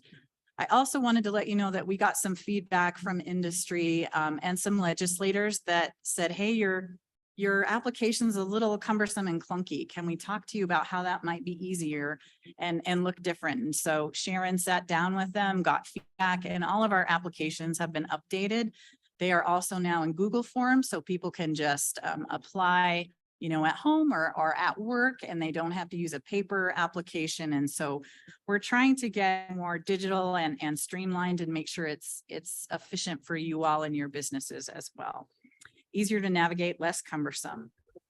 And that is the updates I have for workforce development training funds. And I will take any questions if anyone has one. Yes, if anybody has, sorry. Yes, if anybody has any questions for Holly. Oh, yeah. Mr. Chairman. Thank you. Yeah, Brenda. Holly, on the application being open the first 7 days of the month, starting June 1st, is there a specific amount of money for each month allocated, or is that just a review process? And so if you don't get your application reviewed that month, you can reapply the next month? So we are trying to stick within a ballpark each month, but what we're really looking at is do they fit in certain industries, like those preferred industries? At least half of them need to do that. And what is the biggest impact, and how many people is that going to serve, and what does that look like? So it's not just one person reviewing those, there's a panel. And if they have any questions or need feedback, then they can bounce it off the director or myself and try to make it very fair and equitable, because I know already this month we've gotten a lot of applications and we're not going to be able to fund them all. So trying to sift them through that filter and make sure we're being fair and equitable. So if they don't get awarded, they could reapply the next month. Is that correct? Absolutely. Yes, that is correct. Okay, thank you. Yep, you're welcome. Thank you, Yeah, Brenda. just a quick comment. I think I brought this up at the last council meeting, but I want to make sure this whole council knows just how special and important these programs are. When we were at the National Governors Association in Oklahoma City in August, we met with a bunch of states, and they're like, how did you what, you do apprenticeship grants, you do training grants, like that's so cool. So we may either be one of the only states that does it or very few states that offers these kind of really amazing opportunities. And so I am a massive, when I was the CEO of Array, we used the pre-hire economic grants. It changed the game everywhere. And then I've been just praising the internship and apprenticeship programs. And I had a gentleman approach me and he sent me a message just a month ago. And he said, hey man, I just want to let you know that I got approved for an internship grant, smiley face. I can't thank you enough for referring me that way. It's made a huge impact on my business. And it's like, when I got that message, I was like, oh, Yeah. like this is why we do what we do. So I just want to make sure the council knows it's a very cool program and most of the country does not do these kind of things. So great job to the team on all of the work on that. Thank you. And I agree with that. I just got a call yesterday from someone in Virginia that said, hook me up with my counterpart in Virginia that does this training grant thing. And I'm like, this is very unique to Wyoming. So you may not have a counterpart there, but let me tell you how it works in Wyoming. So we're getting other states asking us how we're doing that as well. So thank you. Thank you. Anybody else have any questions? I don't see any hands raised online. So I think very comprehensive. Thank you very much. You're welcome. I just had a couple more updates. Oh, if yeah, that's please do. okay. Sorry. I am, unfortunately, Christina West is next on the agenda and she could not be here. So I told her while I was here, I would give a couple of updates. She's doing important work in Casper this week. So I wish she could be here and I've heard all the wonderful things about her and her award that she received because it's well deserved. She gets very private about that and I have to drag that out of her sometimes, but it's well deserved. So she did want me to share just some participant numbers with you. And when I look at those, currently we're in program year 22. So that is July 1st, 22 through 6/30/23. We still have a couple of months left in this program year and we are about 40 participants over in WIOA adults already and about 15 over in WIOA youth. So those programs just continue to grow and we're serving a lot of folks. We're a little bit down in dislocated workers, but we do have a new Quest grant that I wanted to mention and Trevor was instrumental in helping us with that. That came from Department of Labor and that does fund some of those dislocated workers. And because that's new, we were lucky enough to get some funding. We only have to serve 25 folks. We already have 6 people enrolled in a very short amount of time. So that was good work on the Workforce Center's parts as well. Director Cooley also mentioned some position moves to try to be very strategic about where is the need in the state and how can we move some of those positions to serve those folks. So when Colleen left her position in Jackson as the Workforce Center, we really took a hard look at numbers and where do we have walk-in people? Where do we have caseload sizes? And as you probably know, Rock Springs, this amazing team that's behind me here, has some huge walk-in numbers and caseloads booming and youth that they need to serve. So we moved that position to Rock Springs and we have a new manager here, Amy Sousa, if you wouldn't mind saying hello. She's going to be introduced here in a minute, but she's a workforce manager now in Rock Springs. We also took a position from Wheatland and moved that over to Rock Springs. Again, looked at those walk-in numbers and how many folks we're serving and the need was really in Rock Springs. So we're trying to be very strategic about those as well. So I think that is all the updates she wanted me to provide. She is online if we have comments or questions specifically for Christina.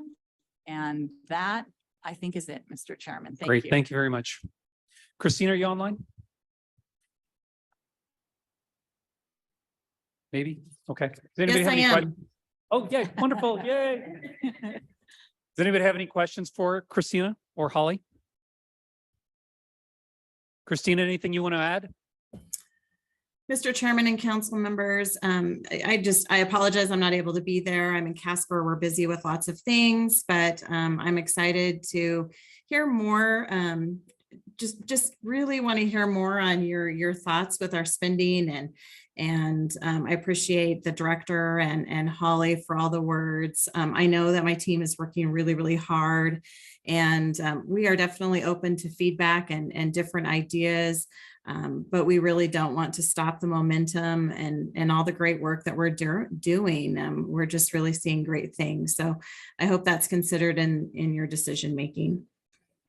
Absolutely, Christina. Thank you very much. And I do want to highlight for everyone, I mean, especially for those of us in the private sector, this is a unique animal in the sense that our meetings are public, and so when we have some of these hard discussions, it certainly pays dividends to be a little sensitive how we have those discussions, and for people who may be listening in on those conversations to understand that these are the kinds of conversations that happen anytime you involve money in organizations, and so it's not to say that there's it's just a resource allocation issue, and so these conversations happen, but I do ask the council to be a little bit sensitive to the fact that these meetings are public.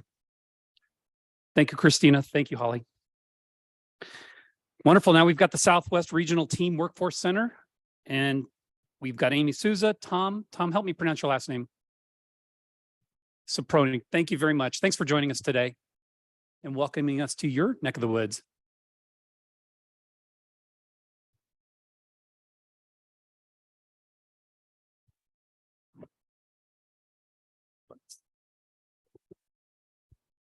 Thank you, Chairman, members of the council. Again, my name is Tom Soproni. I am currently Center Manager for Workforce Services. Recently, Evanston, Kemmer, and Rock Springs. As of May 1st, I became Center Manager for Evanston, Rock Springs, Jackson, and Afton areas. So, thank you. So again, welcome to the Southwest region. A little bit about me, my background, I've been with Workforce Services just a little over 6 years, with the state about a little over 7. I started out with the JVSG program, working with veterans. And then when the center manager position came open, I received that. So worked for a year in the Rock Springs Workforce Center, supervising that, and working with this wonderful next to me, who was a youth case manager. And not to beat a dead horse, but with that program expanding, as we've all heard, a huge majority part of that was thanks to Amy over here. So who really spun it up and got that running very effectively. And it continues today. And now it becomes hers. Thank you. So Amy, why don't you introduce yourself a little bit? Yes, I am Amy Souza. I've been working with the state of Wyoming for about 4 years now. I moved here from Oregon, where I grew up. So I grew up in the Pacific Northwest. So if you see my Birkenstocks and beanie, that's why. I was a youth case manager. I worked really close with adult education to build the youth program, because we had an RFP. So this is our 2nd year with our RFP and our official partnership with adult ed. When I got to Rock Springs, the youth program, the youth that we were serving was so low. And now with this RFP, we really started booming. And once COVID hit, we just had so many students. And it's still a lot of enrollment, but yeah. And then working with everyone in the center and being offered this position. And I'm so excited to take this on and, visit with you guys. And thank you. I'm glad you guys are here in Rock Springs. Thanks, Amy. So we have an amazing group of folks operating out of our workforce centers here in the Southwest region. Again, Rock Springs, Evanston, and Kemmer. The area, obviously, as everybody has talked, is seeing tremendous expansion in the populations that we've served. Youth, adults, dislocated workers, as well as what the future holds for the area and the industry and businesses that we've seen coming in the area as well. Tremendous in this area as well as like overseeing the Kemmer area with what we know is coming in with an atrium, TerraPower stuff in that area. It's going to be pretty exciting over the next several years. So I've had the opportunity for over a year to work with the staff in all 3 of these centers, and I see their dedication and commitment to the customers they serve every day. And I think it's just inspiring to see these kind of folks who we hire. And I get to be part of that and then see the work they do. The best way to showcase that, I think, is to see some of the awesome work they do.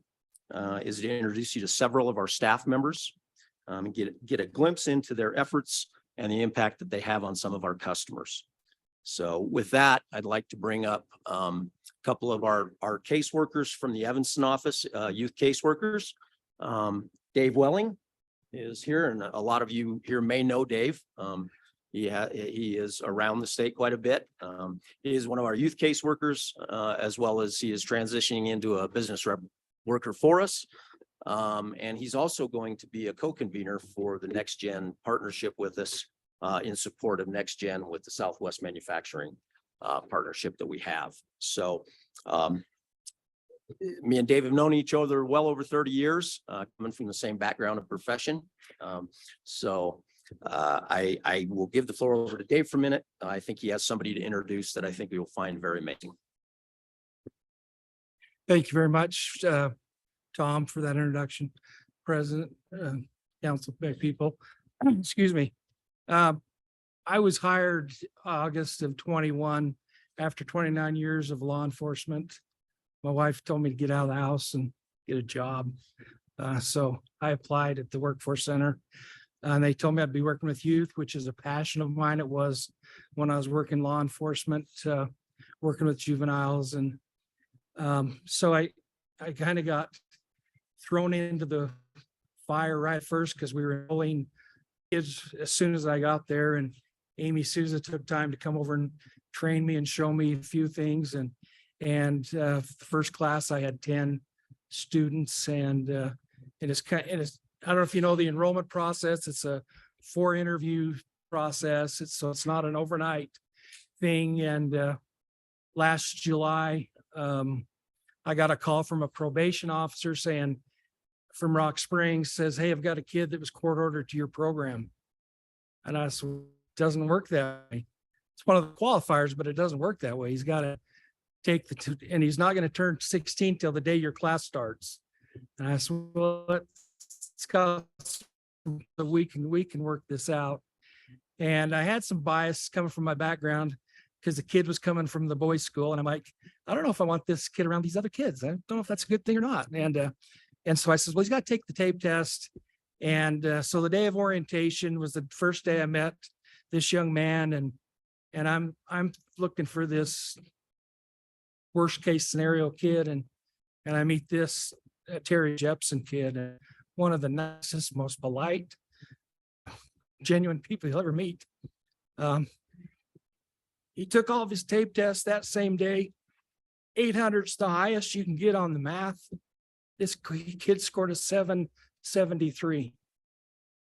Just blew me away. So we did our interviews, and I kind of rushed him through so he could be in the program, and he was able to start day one from the program. And he was staying at our home, so I knew he was going to have 100% attendance. They were good about getting him up and getting to class. And our boost class runs at 8 in the morning till 1, Monday through Thursday. It's a 12-week program, and we're teaching life skills. We're teaching work skills. We do mock interviews with them. We do resume. We do customer service. And so they're getting all this, plus they're working on their high school education. Terry Jepson was a quick learner and a quick success, and scored a 97 overall on his tests. Just unreal. Excuse me. He'll be our valedictorian on the 20th. And I'll let you have Terry tell his story.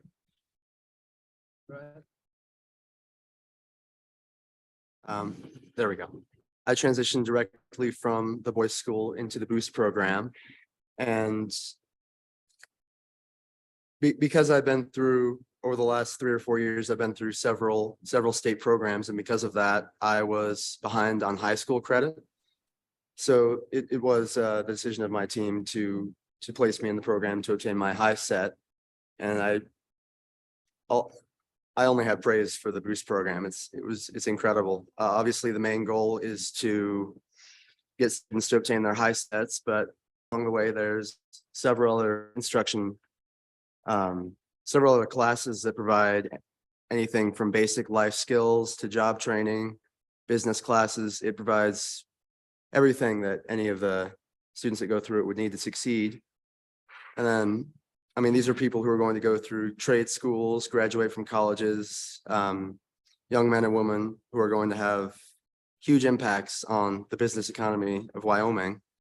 It's, again, it's an incredible program. Thanks, Terry. We also, Terry, Evanston has a class called Jumpstart Evanston, which is a 6-week class on an entrepreneurial basis. And it's every Wednesday for 6 weeks. And I offered it to these students. Terry jumped right on it, and he attended every one but one, and he was home visit, but he made it up. And so he got an idea of what it takes to start a business. Harry's 16 now. He's trying to enroll in online college. Unfortunately, doesn't qualify for Hathaway because he's got to wait till he's supposed to really graduate. So we'll help him do what we can to get him enrolled in college. And his goal was to become a electrical engineer? No, an engineer, architect. So. I'm sorry, what was that again? He wants to be an architect. Architect, wonderful. So, one of the things we can do is find him a WEX experience working at a firm that does that, and that, that's one of our goals. So, but he gets to go home and be with his family now and success. Do you have any questions? Yeah.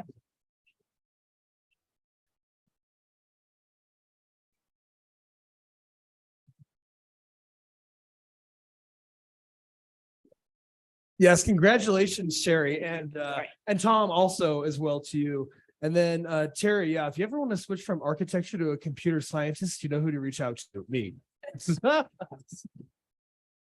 I'd like to point out that West Wyoming Community College has this great power line program, and you can become a journeyman lineman, go all over the world and make $250,000 a year. How old do you have to be for that? He'll have to be 18 to go Okay. to the program, but he can get all of his prereqs and everything all done with that. So that as soon as goes into the program, he's already got all of that behind him. He gets his certificate in 1 year and graduates with an associate's. That's something to look into. Thanks, Ron. Thank you guys very much. Fantastic, inspiring. As you guys know, I love when we step away from the numbers a little bit and get into the real stories of the impacts that are made. And so you're more mature than I ever was at 16. So you're going to be fine. But thank you guys very much. And thanks for the great work and the support net that you guys have built around them and the work that you've provided. So any questions for the Southwest team? Do we have anybody online that has any questions? No. I think we have one more. Okay, I'm sorry, Tom. Please. Yeah, thank you. Thank you, guys.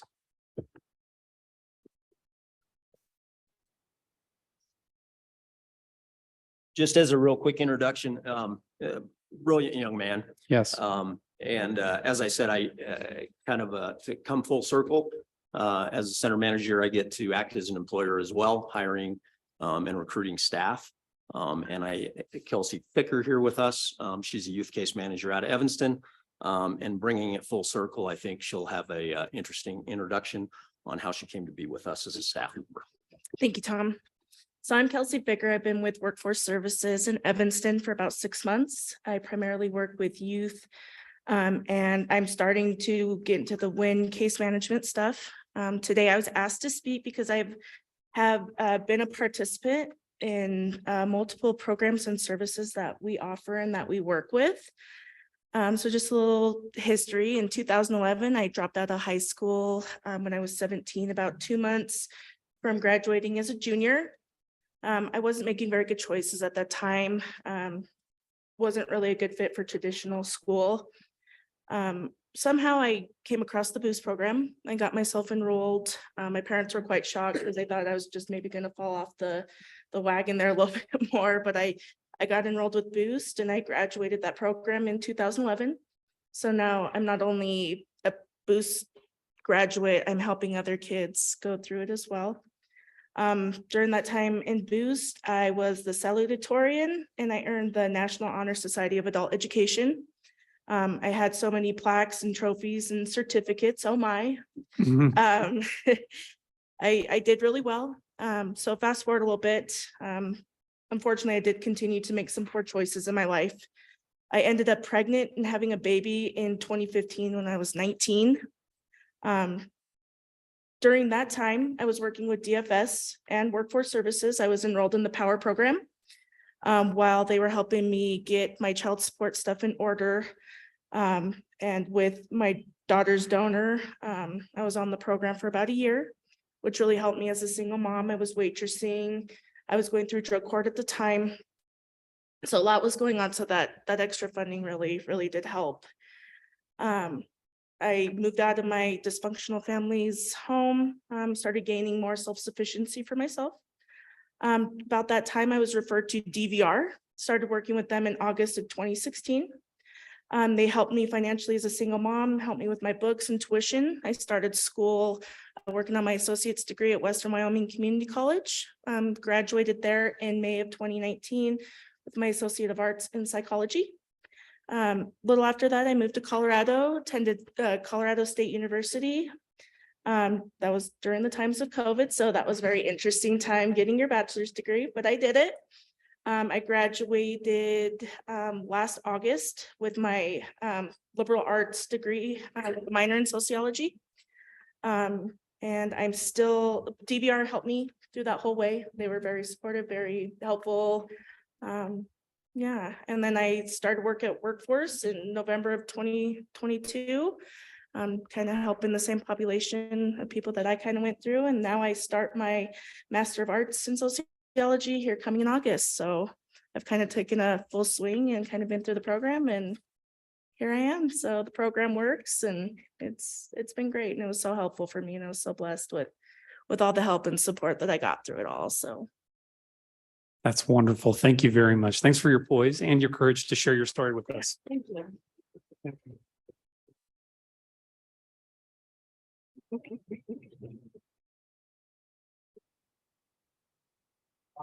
Thank you.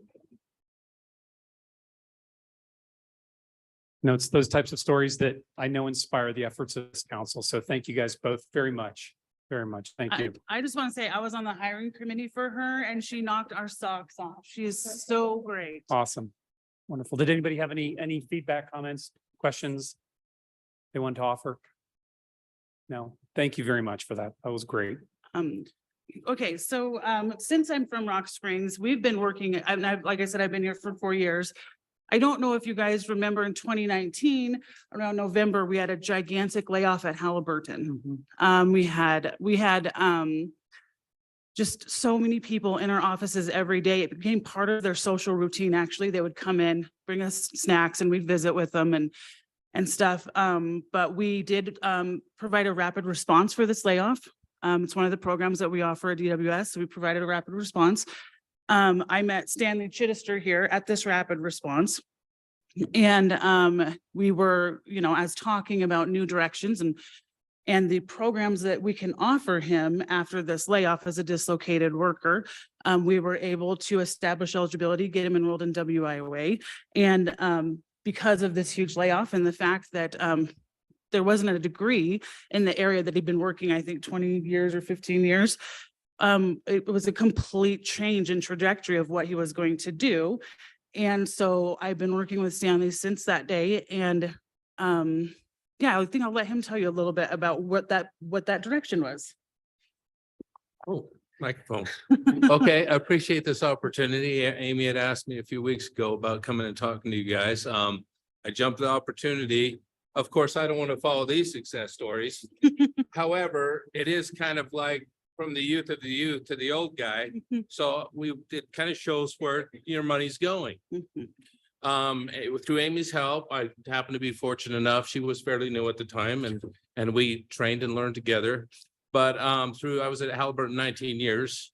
When this layoff happened, I mean, you couldn't even get a truck driving job. It's not even, So we, through this program, I'm like retrain. I've wanted to teach since I was a kid, so she is helping me to complete my teaching certificate. I'm in my preclinical experience right now, hoping to be a demonstration teaching in the fall and be a middle school math teacher. So, and which, by the way, when I was young, the power line guy, we would have killed for that job. It was like being in physical therapy. Everybody wanted that job. Now, I don't know. I see there's a lot of stuff, you know, but anyway.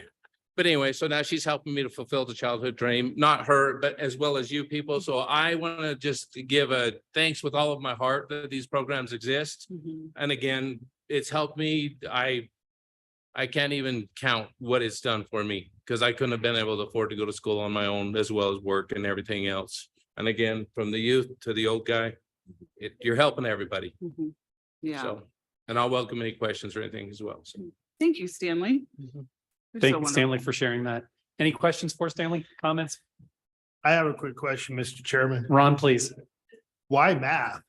I do understand that it's intuitively obvious to the most casual observer that life is a subset of math. but I'm why going to math? train the kids that math is a foundation of electronics, which goes into preparing them for. Here. I'm catching them while they're young. So. Well, yeah, and Stanley is just one of the success stories that we have. But it kind of shows the range that we're providing everybody when it comes to these big layoffs, or we have people coming in that have to make this shift into doing something else and what the money is actually going for. And in these retrainings and the people that we're serving are so awesome. Stanley is one of my favorite people. He comes in at least once a month. We have to check in. So. And on top of that, I just really quick, because I know that we don't have a ton of time, but I do want to just introduce just a couple of people from our workforce center as well. We have a really amazing leadership team that does a lot of looking at promoting from within. And I'm not bragging on myself at this point, although that did happen, and I am appreciative, very. But we have Katie Stinchcomb here. She comes up here. Thank you, Stanley. Katie Stinchcomb, this is a great representation as well of our services that we offer. She started coming to the workforce center after her, I think, her graveyard shift at a hotel every single morning to take a typing test because she wanted to get a job at the hospital. And how long did you do that? Forever. So she did that, and through the diligence of her showing up, there was an opening at our as an admin assistant up front, and she applied for that position and did get it. And she was diligent and was such an amazing administrative assistant for the last 6 years, right? And recently she showed up, and I was on her hiring committee as well. She showed up and she just knocked it out of the park, and she's our new power case manager in Rock Springs. Yeah. And it goes to show that not only are we serving our participants through the participant funding to get them retrained, but we are investing in our employees as well and their professional growth, and putting that investment towards them does pay off, because we also have Greg Maddock here. Greg Maddock is in the back there. Greg Maddock has been with the agency for, I think, 25 years. And he has bounced around through a couple different places, but the investment in the employees and the knowledge that we get to keep by retaining them is so incredibly important. And it just shows when people like Greg show up and we've got to pick his brain, you know, that's 25 years worth of knowledge. And when Katie is transferred to power, she's learned so much about unemployment. She can serve in so many different capacities. So I think the best thing that we could do today is at least give you guys a representation of not just the participants, but as well as the employees that we're investing our time and everything in. So thank you so much. Thank you. That's wonderful.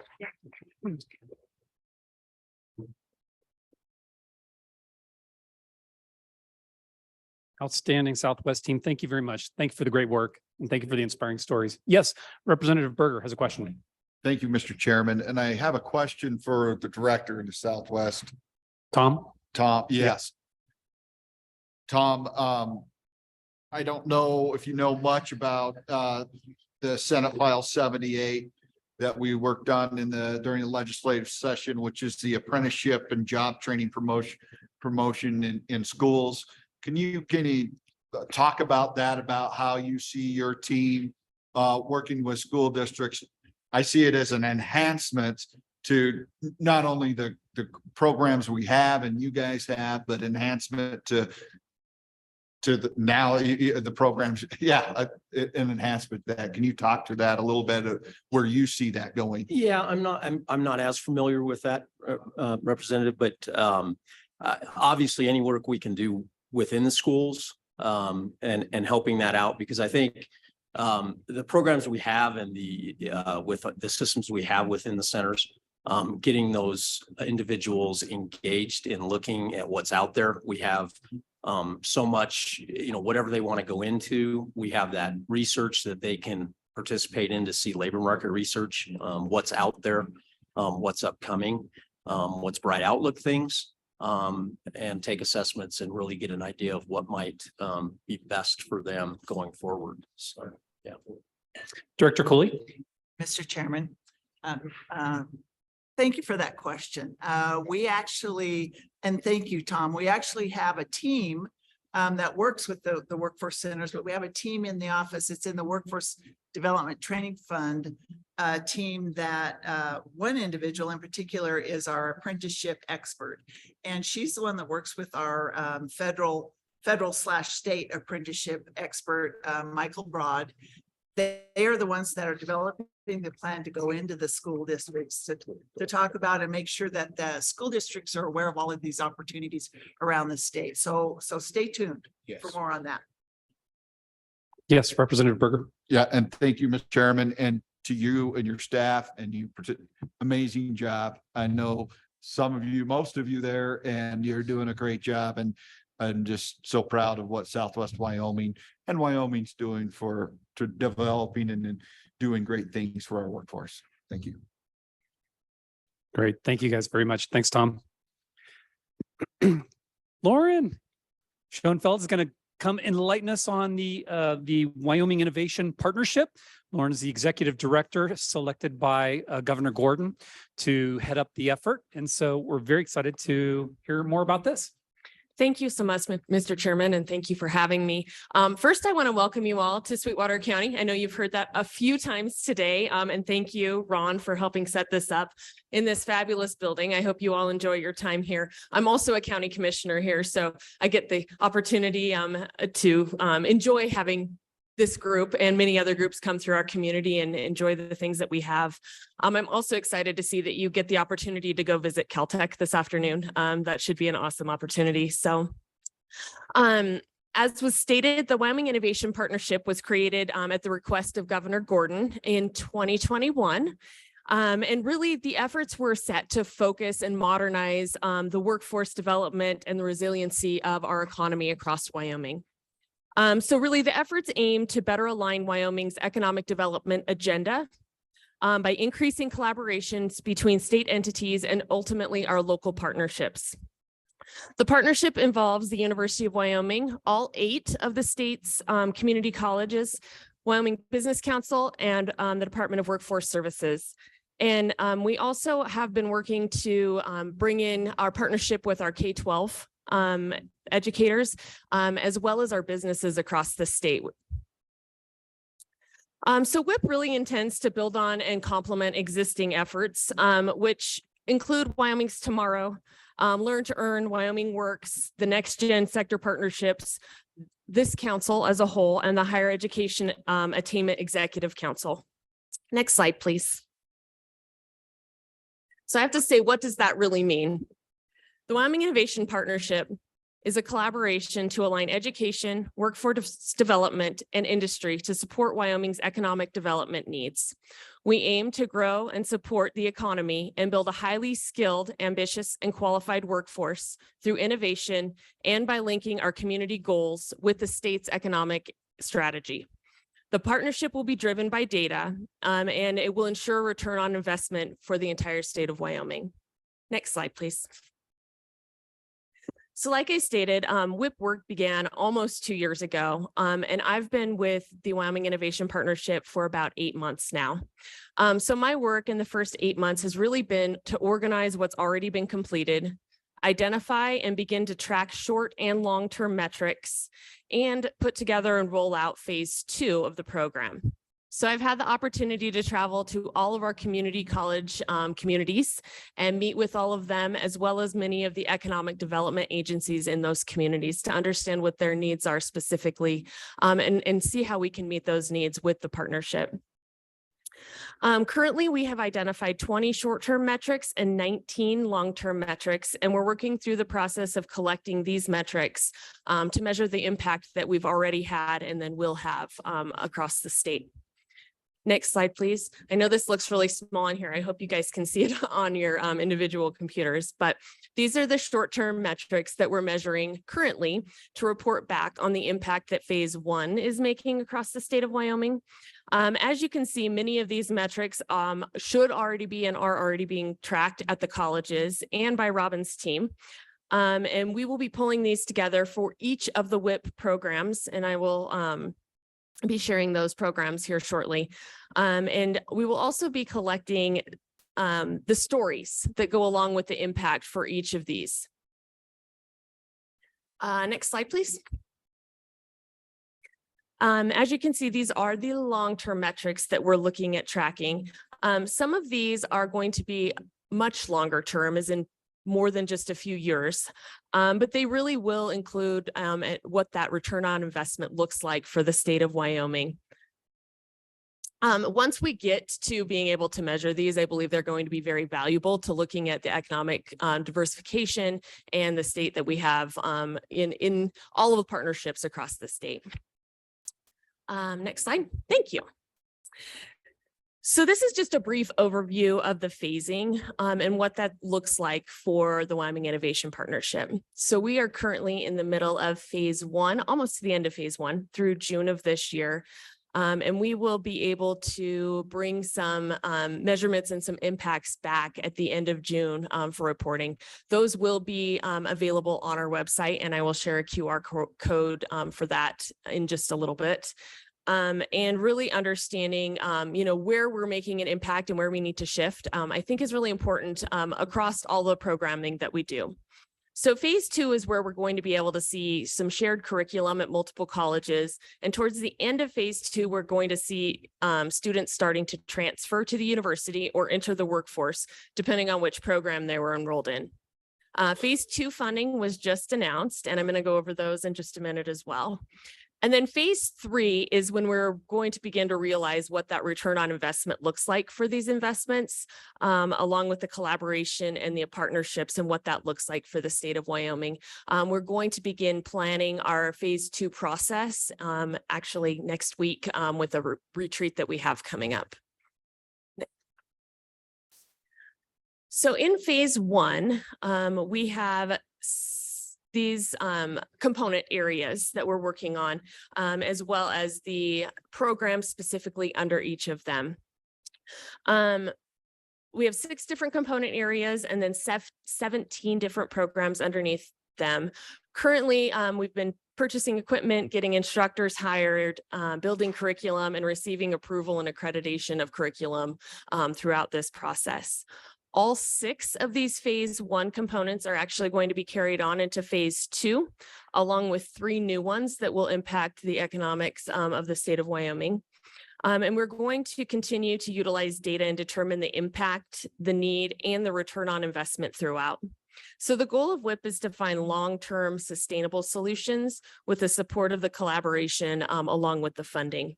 Many of these phase 1 programs did not request phase 2 funding, and they are going to continue without need for additional funds or with sustainability options that may include other investments throughout the state. One of those is actually the Powerline Technology Program that Ron was talking about earlier. And it actually has another subcomponent that will be built into it as well. So that's very exciting for Southwest Wyoming and the entire state. These are the phase 2 funding amounts. Again, this is very small, that far away, but hopefully you'll be able to look into here. We also have a press release that just recently went out about this. So on April 11th, Governor Gordon announced the funding for phase 2. We received 44 applications with a request for over $46 million in funding. So those were narrowed down by collaborations, both colleges, K-12, business partnerships, and workforce need, sustainability, budget, and metric alignment. So out of those, we funded 26 applications for just under $25 million. Of those, there were applications in every single one of the phase 1 components of consortial infrastructure, energy, entrepreneurship, digital infrastructure and technology, tourism and hospitality, and healthcare. And then we also added manufacturing, agriculture, and workforce development to the new components. And I'll just remind everybody really quick, I'm sorry, Lauren, No, didn't you're mean to good. cut you off, but that this entire presentation is saved in your Google Drive, so you can pull it up so that you can see those numbers. They're a little small, but actually they're really big. Yeah, so we held back about $1.9 million from the phase 2 funding because there were a few of the applications that were a need and we could see that there were a need, but there were some areas around collaboration and alignment that we needed to work through. And I wanted to ensure that those were where they needed to be before we put funding forward for that. And I think that's really important for everybody to understand that this was a process. I set it up this as phase 2 as a grant application, and we really worked through the process. We made sure that all of the components were met, that everybody, was aligned, that we had strong collaborations throughout. And then, like I said, there were a few areas that are absolutely a need for the state of Wyoming, and some will be a continuation of phase 1 that we will look at funding, but we are working through to build more on what they've already turned in so that we can ensure that they're going to be successful. The other thing that I want to talk about before we kind of go into this website is looking at sustainability. So this has been a big conversation as we know that much of this funding to start with came because we had additional money coming in for ARPA. And so this money, we don't want it to be to stand up a program that's going to go away in just a few years. We want it to be something that's going to truly impact the state of Wyoming, that's going to support our educators at the higher level to ensure that we have workforce development in the areas that we need it and that we support these industries, either new ones coming in or the current ones that we have in expansion or remaining just in the state of Wyoming. And so I think the collaborations across the board, along with the sustainability, is something that we're really focused on next week in looking at strategy and long-term planning for the Wyoming Innovation Partnership. We do have our presidential steering group has a retreat next week where we will be digging into that and working on strategic planning and moving forward, understanding kind of what that looks like. If there are additional financial needs, what that looks like for the Innovation Partnership. And then how do we ensure sustainability across the board and ensure that these collaborations really stay intact? Our community colleges and the university, everybody's kind of set up to work in silos across the state. And that's something that we really need to work through. And I think that the way that they're set up is fine, but that just means we need to put extra focus on and energy on the collaboration part and on supporting each other as we work through this so that we're not duplicating programs or working against each other as we work across the state to fill these workforce needs. So as you can see, we have a QR code here. This leads directly to our website. On the website, we actually have a summary of all the component units, our component areas, as well as each of the programs. Once we get all of the award agreements back for phase 2, we'll have the information for phase 2 on there as well. And then also once we get the strategic plan approved and moving forward, that will also be available on there. So you can check back anytime on here. We also have had a lot of conversations around next gen partnerships and the different areas across the state that we can work together and continue to collaborate. We also have a marketing RFP that was awarded. We're working through the contract process with that right now, and really working on sharing the information about the Wyoming Innovation Partnership.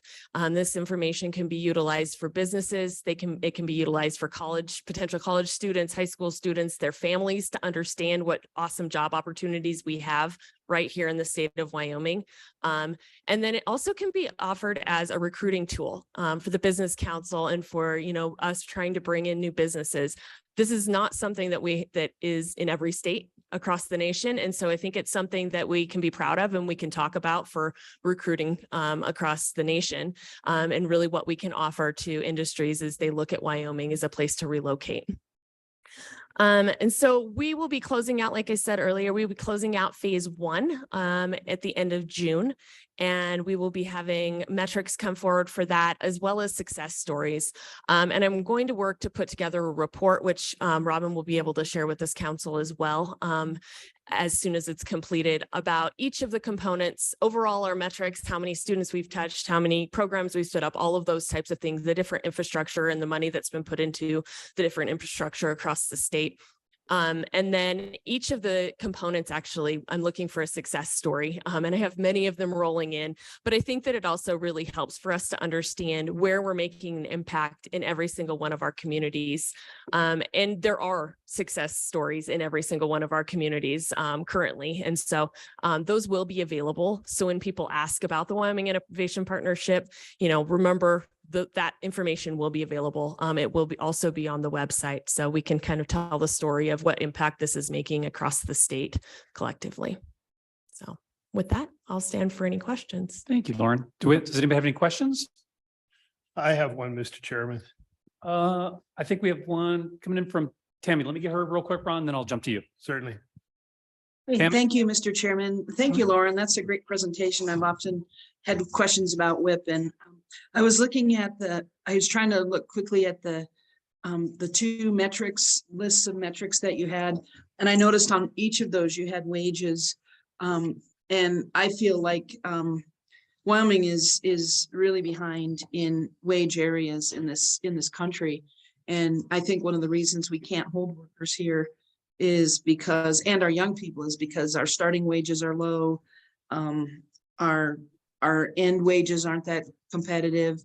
I work in the labor industry, and I know we're trying to get workers to stay here and work here, to be involved in some of these blue collar projects that we have coming. So I wonder how much looking are you guys doing at why kids are leaving when they graduate from UW or any of these other training programs, what we can do to keep them here, and where wages figure into that. I see wages as one of the biggest key economic drivers in our state. For every dollar that's spent here, $4 is generated in a community.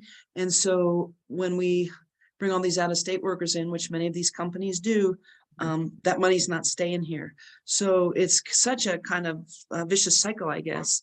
But I was wondering where WIP fits into this whole notion of increasing wages, looking at how that drives our economy, and then how it helps us keep young people here. Thank you, Tammy. Lauren?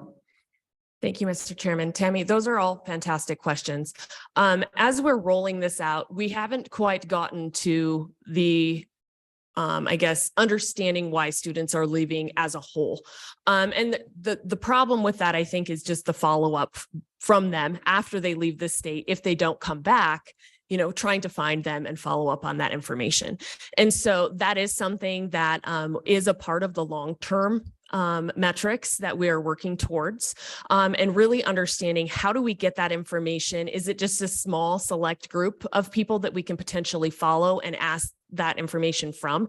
Is it something that we can get in other areas as well? And so that's something we do have on the list of things to work towards. We're not quite there yet, but it is absolutely a conversation. And I do believe that wages, as well as flexibility in work schedule and things like that, are a big impact. And I think that we do have to work with our businesses and our employers across the state on, how do we support their needs plus the needs and the expectations of the employees, so that we can keep those students here in the state. I also think that, there's a lack of understanding from our students as to what those high paying jobs are within our state and what's required of them to get into that. I think that, you know, we need to do a better job of telling a story around that and then understanding that as well. And that will begin to shape as we work through the marketing platform that we're working on. But it is absolutely something it's going to take a few years for us to get to. So. Thank Yeah, you. okay, Ron? thank you. Great question. Thank you, Ron. Next. You were commenting on the videos and things that you're going to be making and made available for the recruiting and, you know, and all of those types of things. I'm assuming that you're going to get those to Jessica? Absolutely, Ron. Thank you. The marketing campaign actually will have videos. It will have some different opportunities for us to share different stories throughout the state that will be impactful to different regions. So obviously we're not going to be sharing things on agriculture here in Southwest Wyoming. We'll be sharing that in, you know, Eastern Wyoming and Torrington and those areas. So yes, there will be opportunities for that. Thank you. And thank you for looking me in the eye. You're welcome.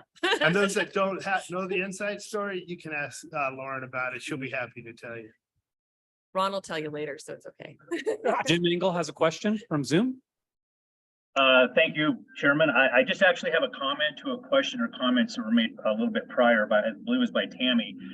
21 years of me being on this council, and it seems that that's always kind of been one of the things that has been debated and said about youth leaving Wyoming because of wages and salaries. But when you compare the cost of living to some of these other states they're going to, and in all of the research and planning, we've hired research and planning to do a lot of inflow and outflow of our youth and our workers. And it seems like all the youth that I have talked to, I've gone to many schools and many different places and talked to a lot of youth. They say the number one factor of why they want to leave Wyoming is because they've been born and raised here, or there's no culture, or they want to go experience a different state and different things. But typically from the research that we've had done, the majority of them come back.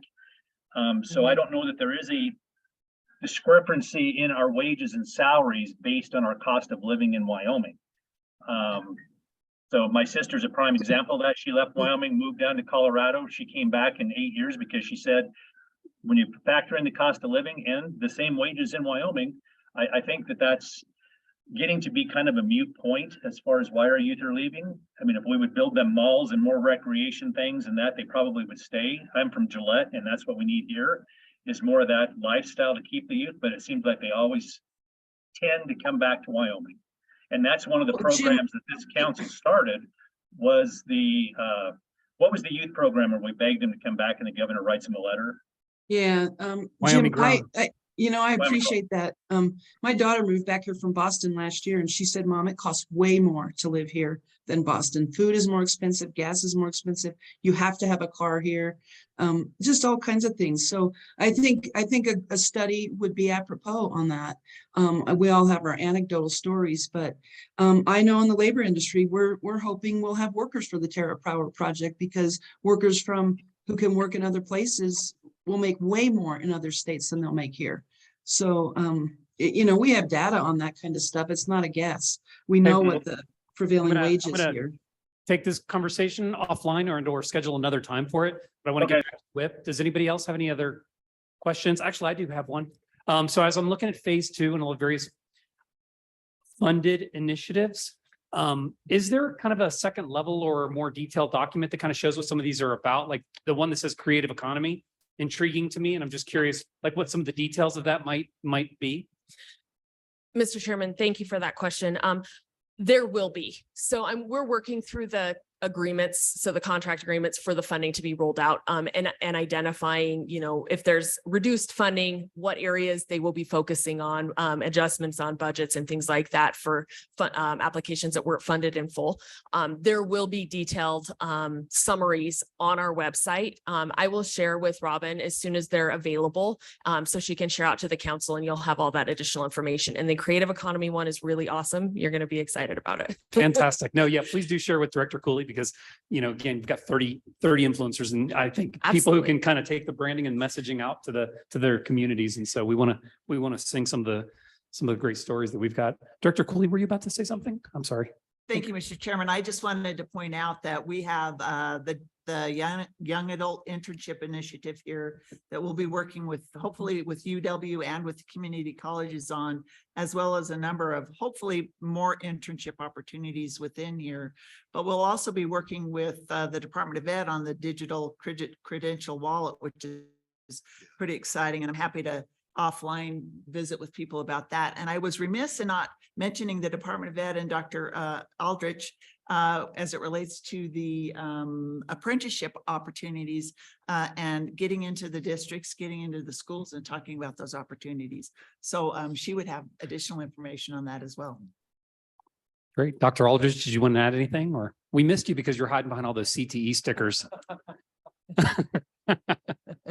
I was just gonna, one thing I would add is we are also involved in the WIP program that deals with digital asset formation through the University of Wyoming. And so I've been working with Steve Lupian to create digital asset curriculum at the high school and at the post-secondary level in around digital assets, including cryptocurrency, cybersecurity, and a lot of the blockchain initiatives that are going on. And we're rolling that out in July. So it'll be ready to go for fall. Awesome. Bitcoin to the moon. Dr. Caldwell? Mr. Chairman, I just want to add to a little bit of what Director Shanefield just said and what you heard from Director Cooley. I will say from my perspective in the college commission and at the university board, I think WIP has been doing a really great job of bringing the collaborations together, particularly when everyone is so focused on their areas of specialty. And then it provides that platform for this to occur. Sometimes it's sloppy and messy and bumpy getting it there, but having, which you all know, hard work takes that, right? But providing this structure in place to allow this to occur, and then to have somebody who can take charge of that so that we're not all doing it off the sides of our desks, has been, I would say, very, very powerful. It's each of our regions of the state, you all know this, are very different in even their economic base, but how do we leverage that work to make it work together, work across the agencies? And I will say from my perspective, I see WIP doing that. And having then an executive director take charge of that has really been, it's been able to steer this ship. We do have this digital credential, micro credential that's coming out of this when the internships, it's all finally collaborating together. And I think it is a really great thing for our state. I will just mention that. Agreed. Lauren, is it just you or do you have a team? It's just me. However, each of the components have co-leads as well. Sandy and her team support me. We also have project management within the commission. We've got Witchy that helps support that as well, and they're supporting me with some of the administrative work on there. And then the University of Wyoming has a project management team as well.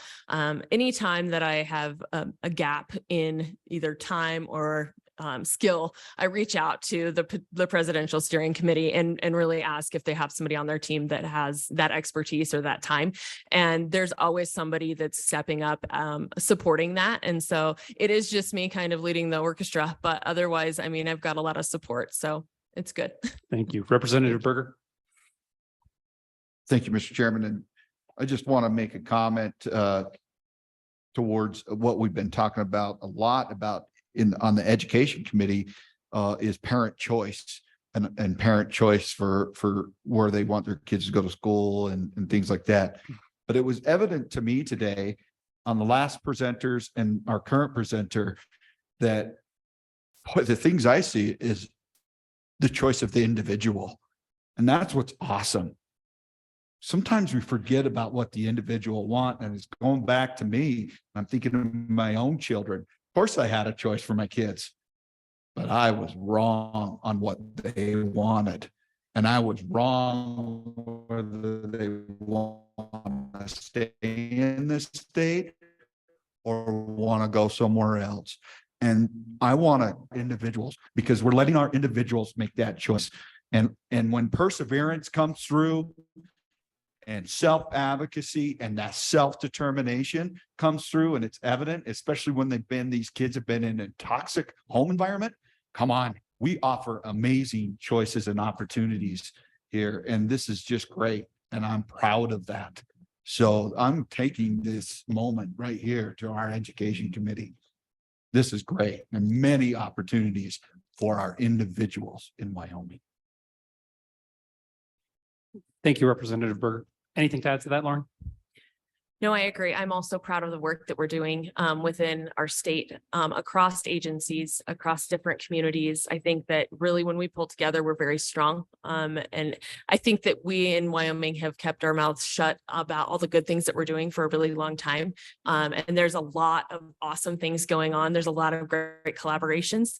And I think that we need to continue to talk about those and be happy and be proud about them. Thank you. Any other questions? For Executive Director Schoenfeld? Given how busy you are, thank you very much for carving some time out for us. We appreciate that. Thank Certainly you. very informative. Thank you. Thank you. Enjoy Caltech. Oh, yeah.